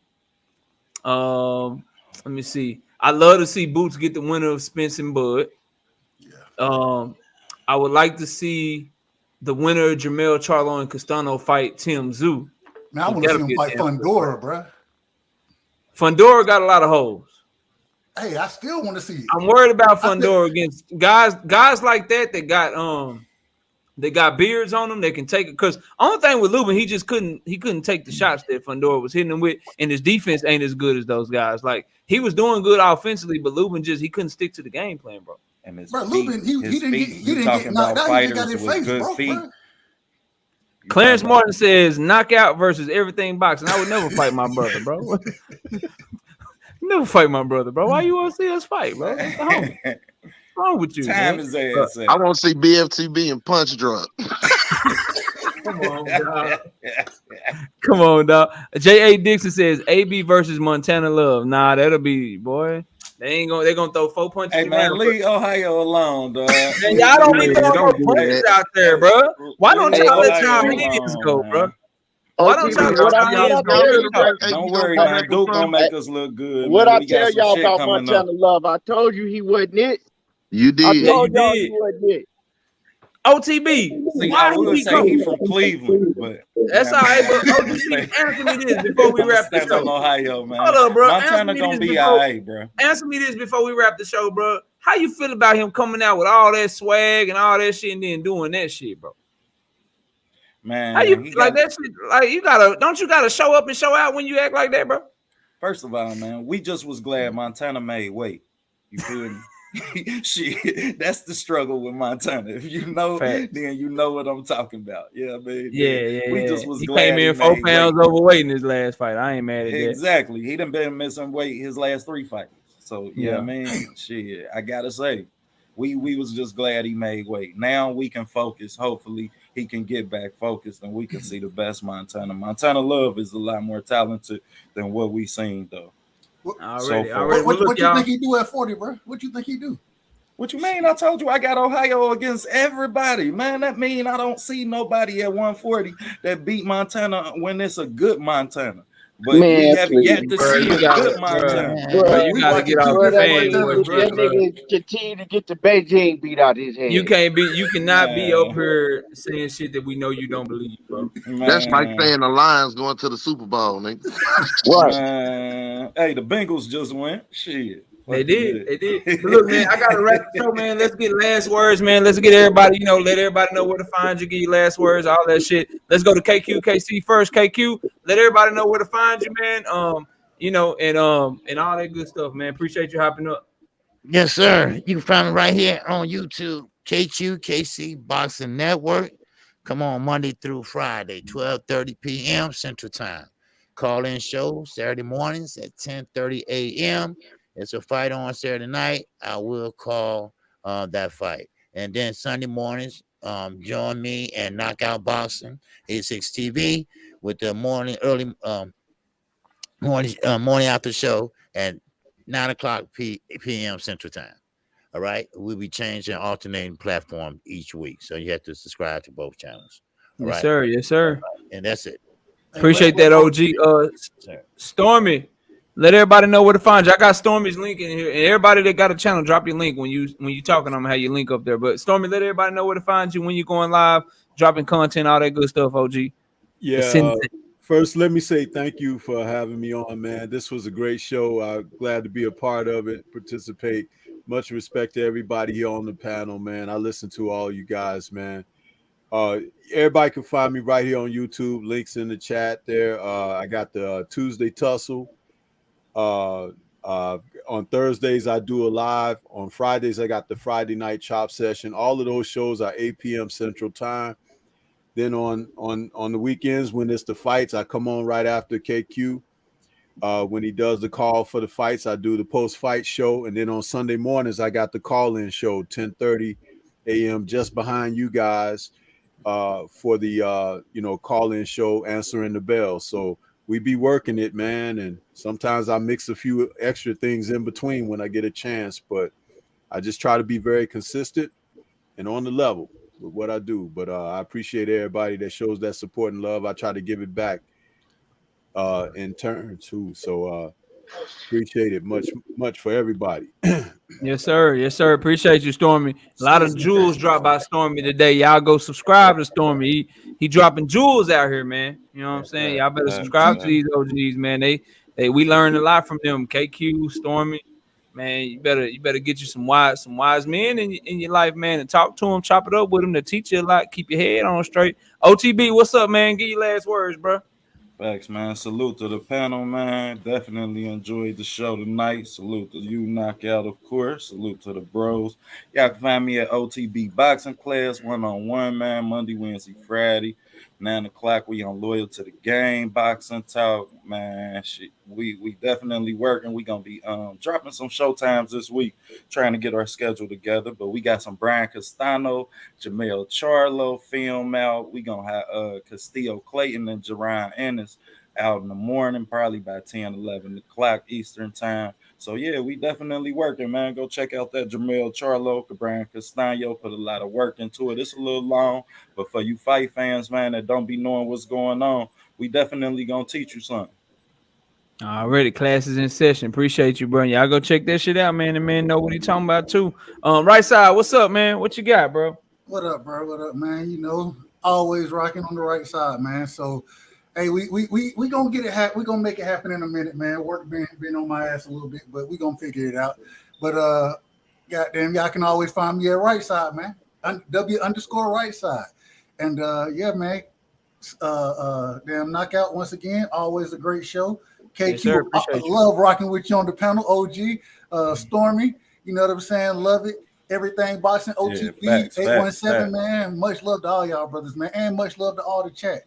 You know what I'm saying? Yeah, y'all appreciate you, man. It's the chat fam, bro. So hey, y'all can catch me around on these YouTube channels, and sooner or later I'm gonna get my shit together, man. That's what I'm gonna tell you. And your Instagram too. Don't forget. Oh damn. I'm W. I don't even know if I'm underscore. I'm right side 22 on Instagram. You know what I'm saying? And already.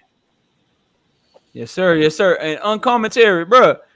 If you got your channel and shit, you gotta start hopping up on these panels, man, and advertising yourself, bro. But y'all go check out uncommentary. Yeah, formerly known as St. Louis. Got his channel going and shit. Let's go, bro. Let's get you popping. Uncommentary. Goddamn. I didn't even know it was St. Louis, bro. You know you will. You know you welcome. Key, man. Let everybody know where to find you over there at Everything Boxing, man. Man, y'all can find me Everything Boxing, man. Great show, Knockout. Appreciate you. Appreciate it. Salute to all the great men on the panel.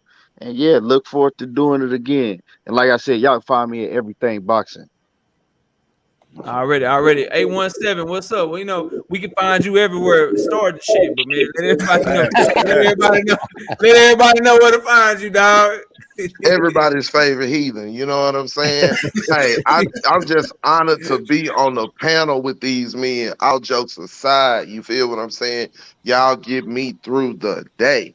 You dig? You get me through the day. There's so much knowledge and wisdom that's being passed throughout us as men, and even the ladies too. You know what I'm saying? We gain a lot from these platforms, not just boxing knowledge, but just overall knowledge and good soul and spirits as well. Shout out to Dr. Mark Stearns. He always touching on that. Y'all go subscribe to him. It's good food for your soul. But again, man, great show, Knockout. Salute, Miss Knockout. You know what I'm saying? Salute to the chat. And again, man, anytime you on, I'm gonna be in there, man. Salute to y'all.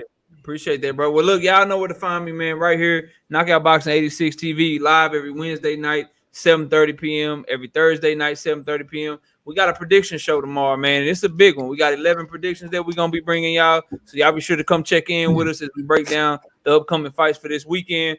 Also dropping videos every day, Monday through Friday. So check out the daily content. And then me and the OG right here to my right, KQKC Boxing Network, live every single Sunday morning, 9 a.m. Central Standard Time, man. Salute to everybody who showed up and showed out in the chat. Salute to my brother OTB 817 who was up here on the panel. Key, right side, Stormy B, man. KQKC, man. Great panel. One of, if not the best panels that I've had up here since I started this show. So salute to you guys. Thank you so much for coming up with me. Thanks to everybody in the chat. Y'all smash the like button on your way out of here. And if you don't do nothing else this weekend, y'all be sure to watch boxing. And with that, we out of here. Peace, y'all. Peace.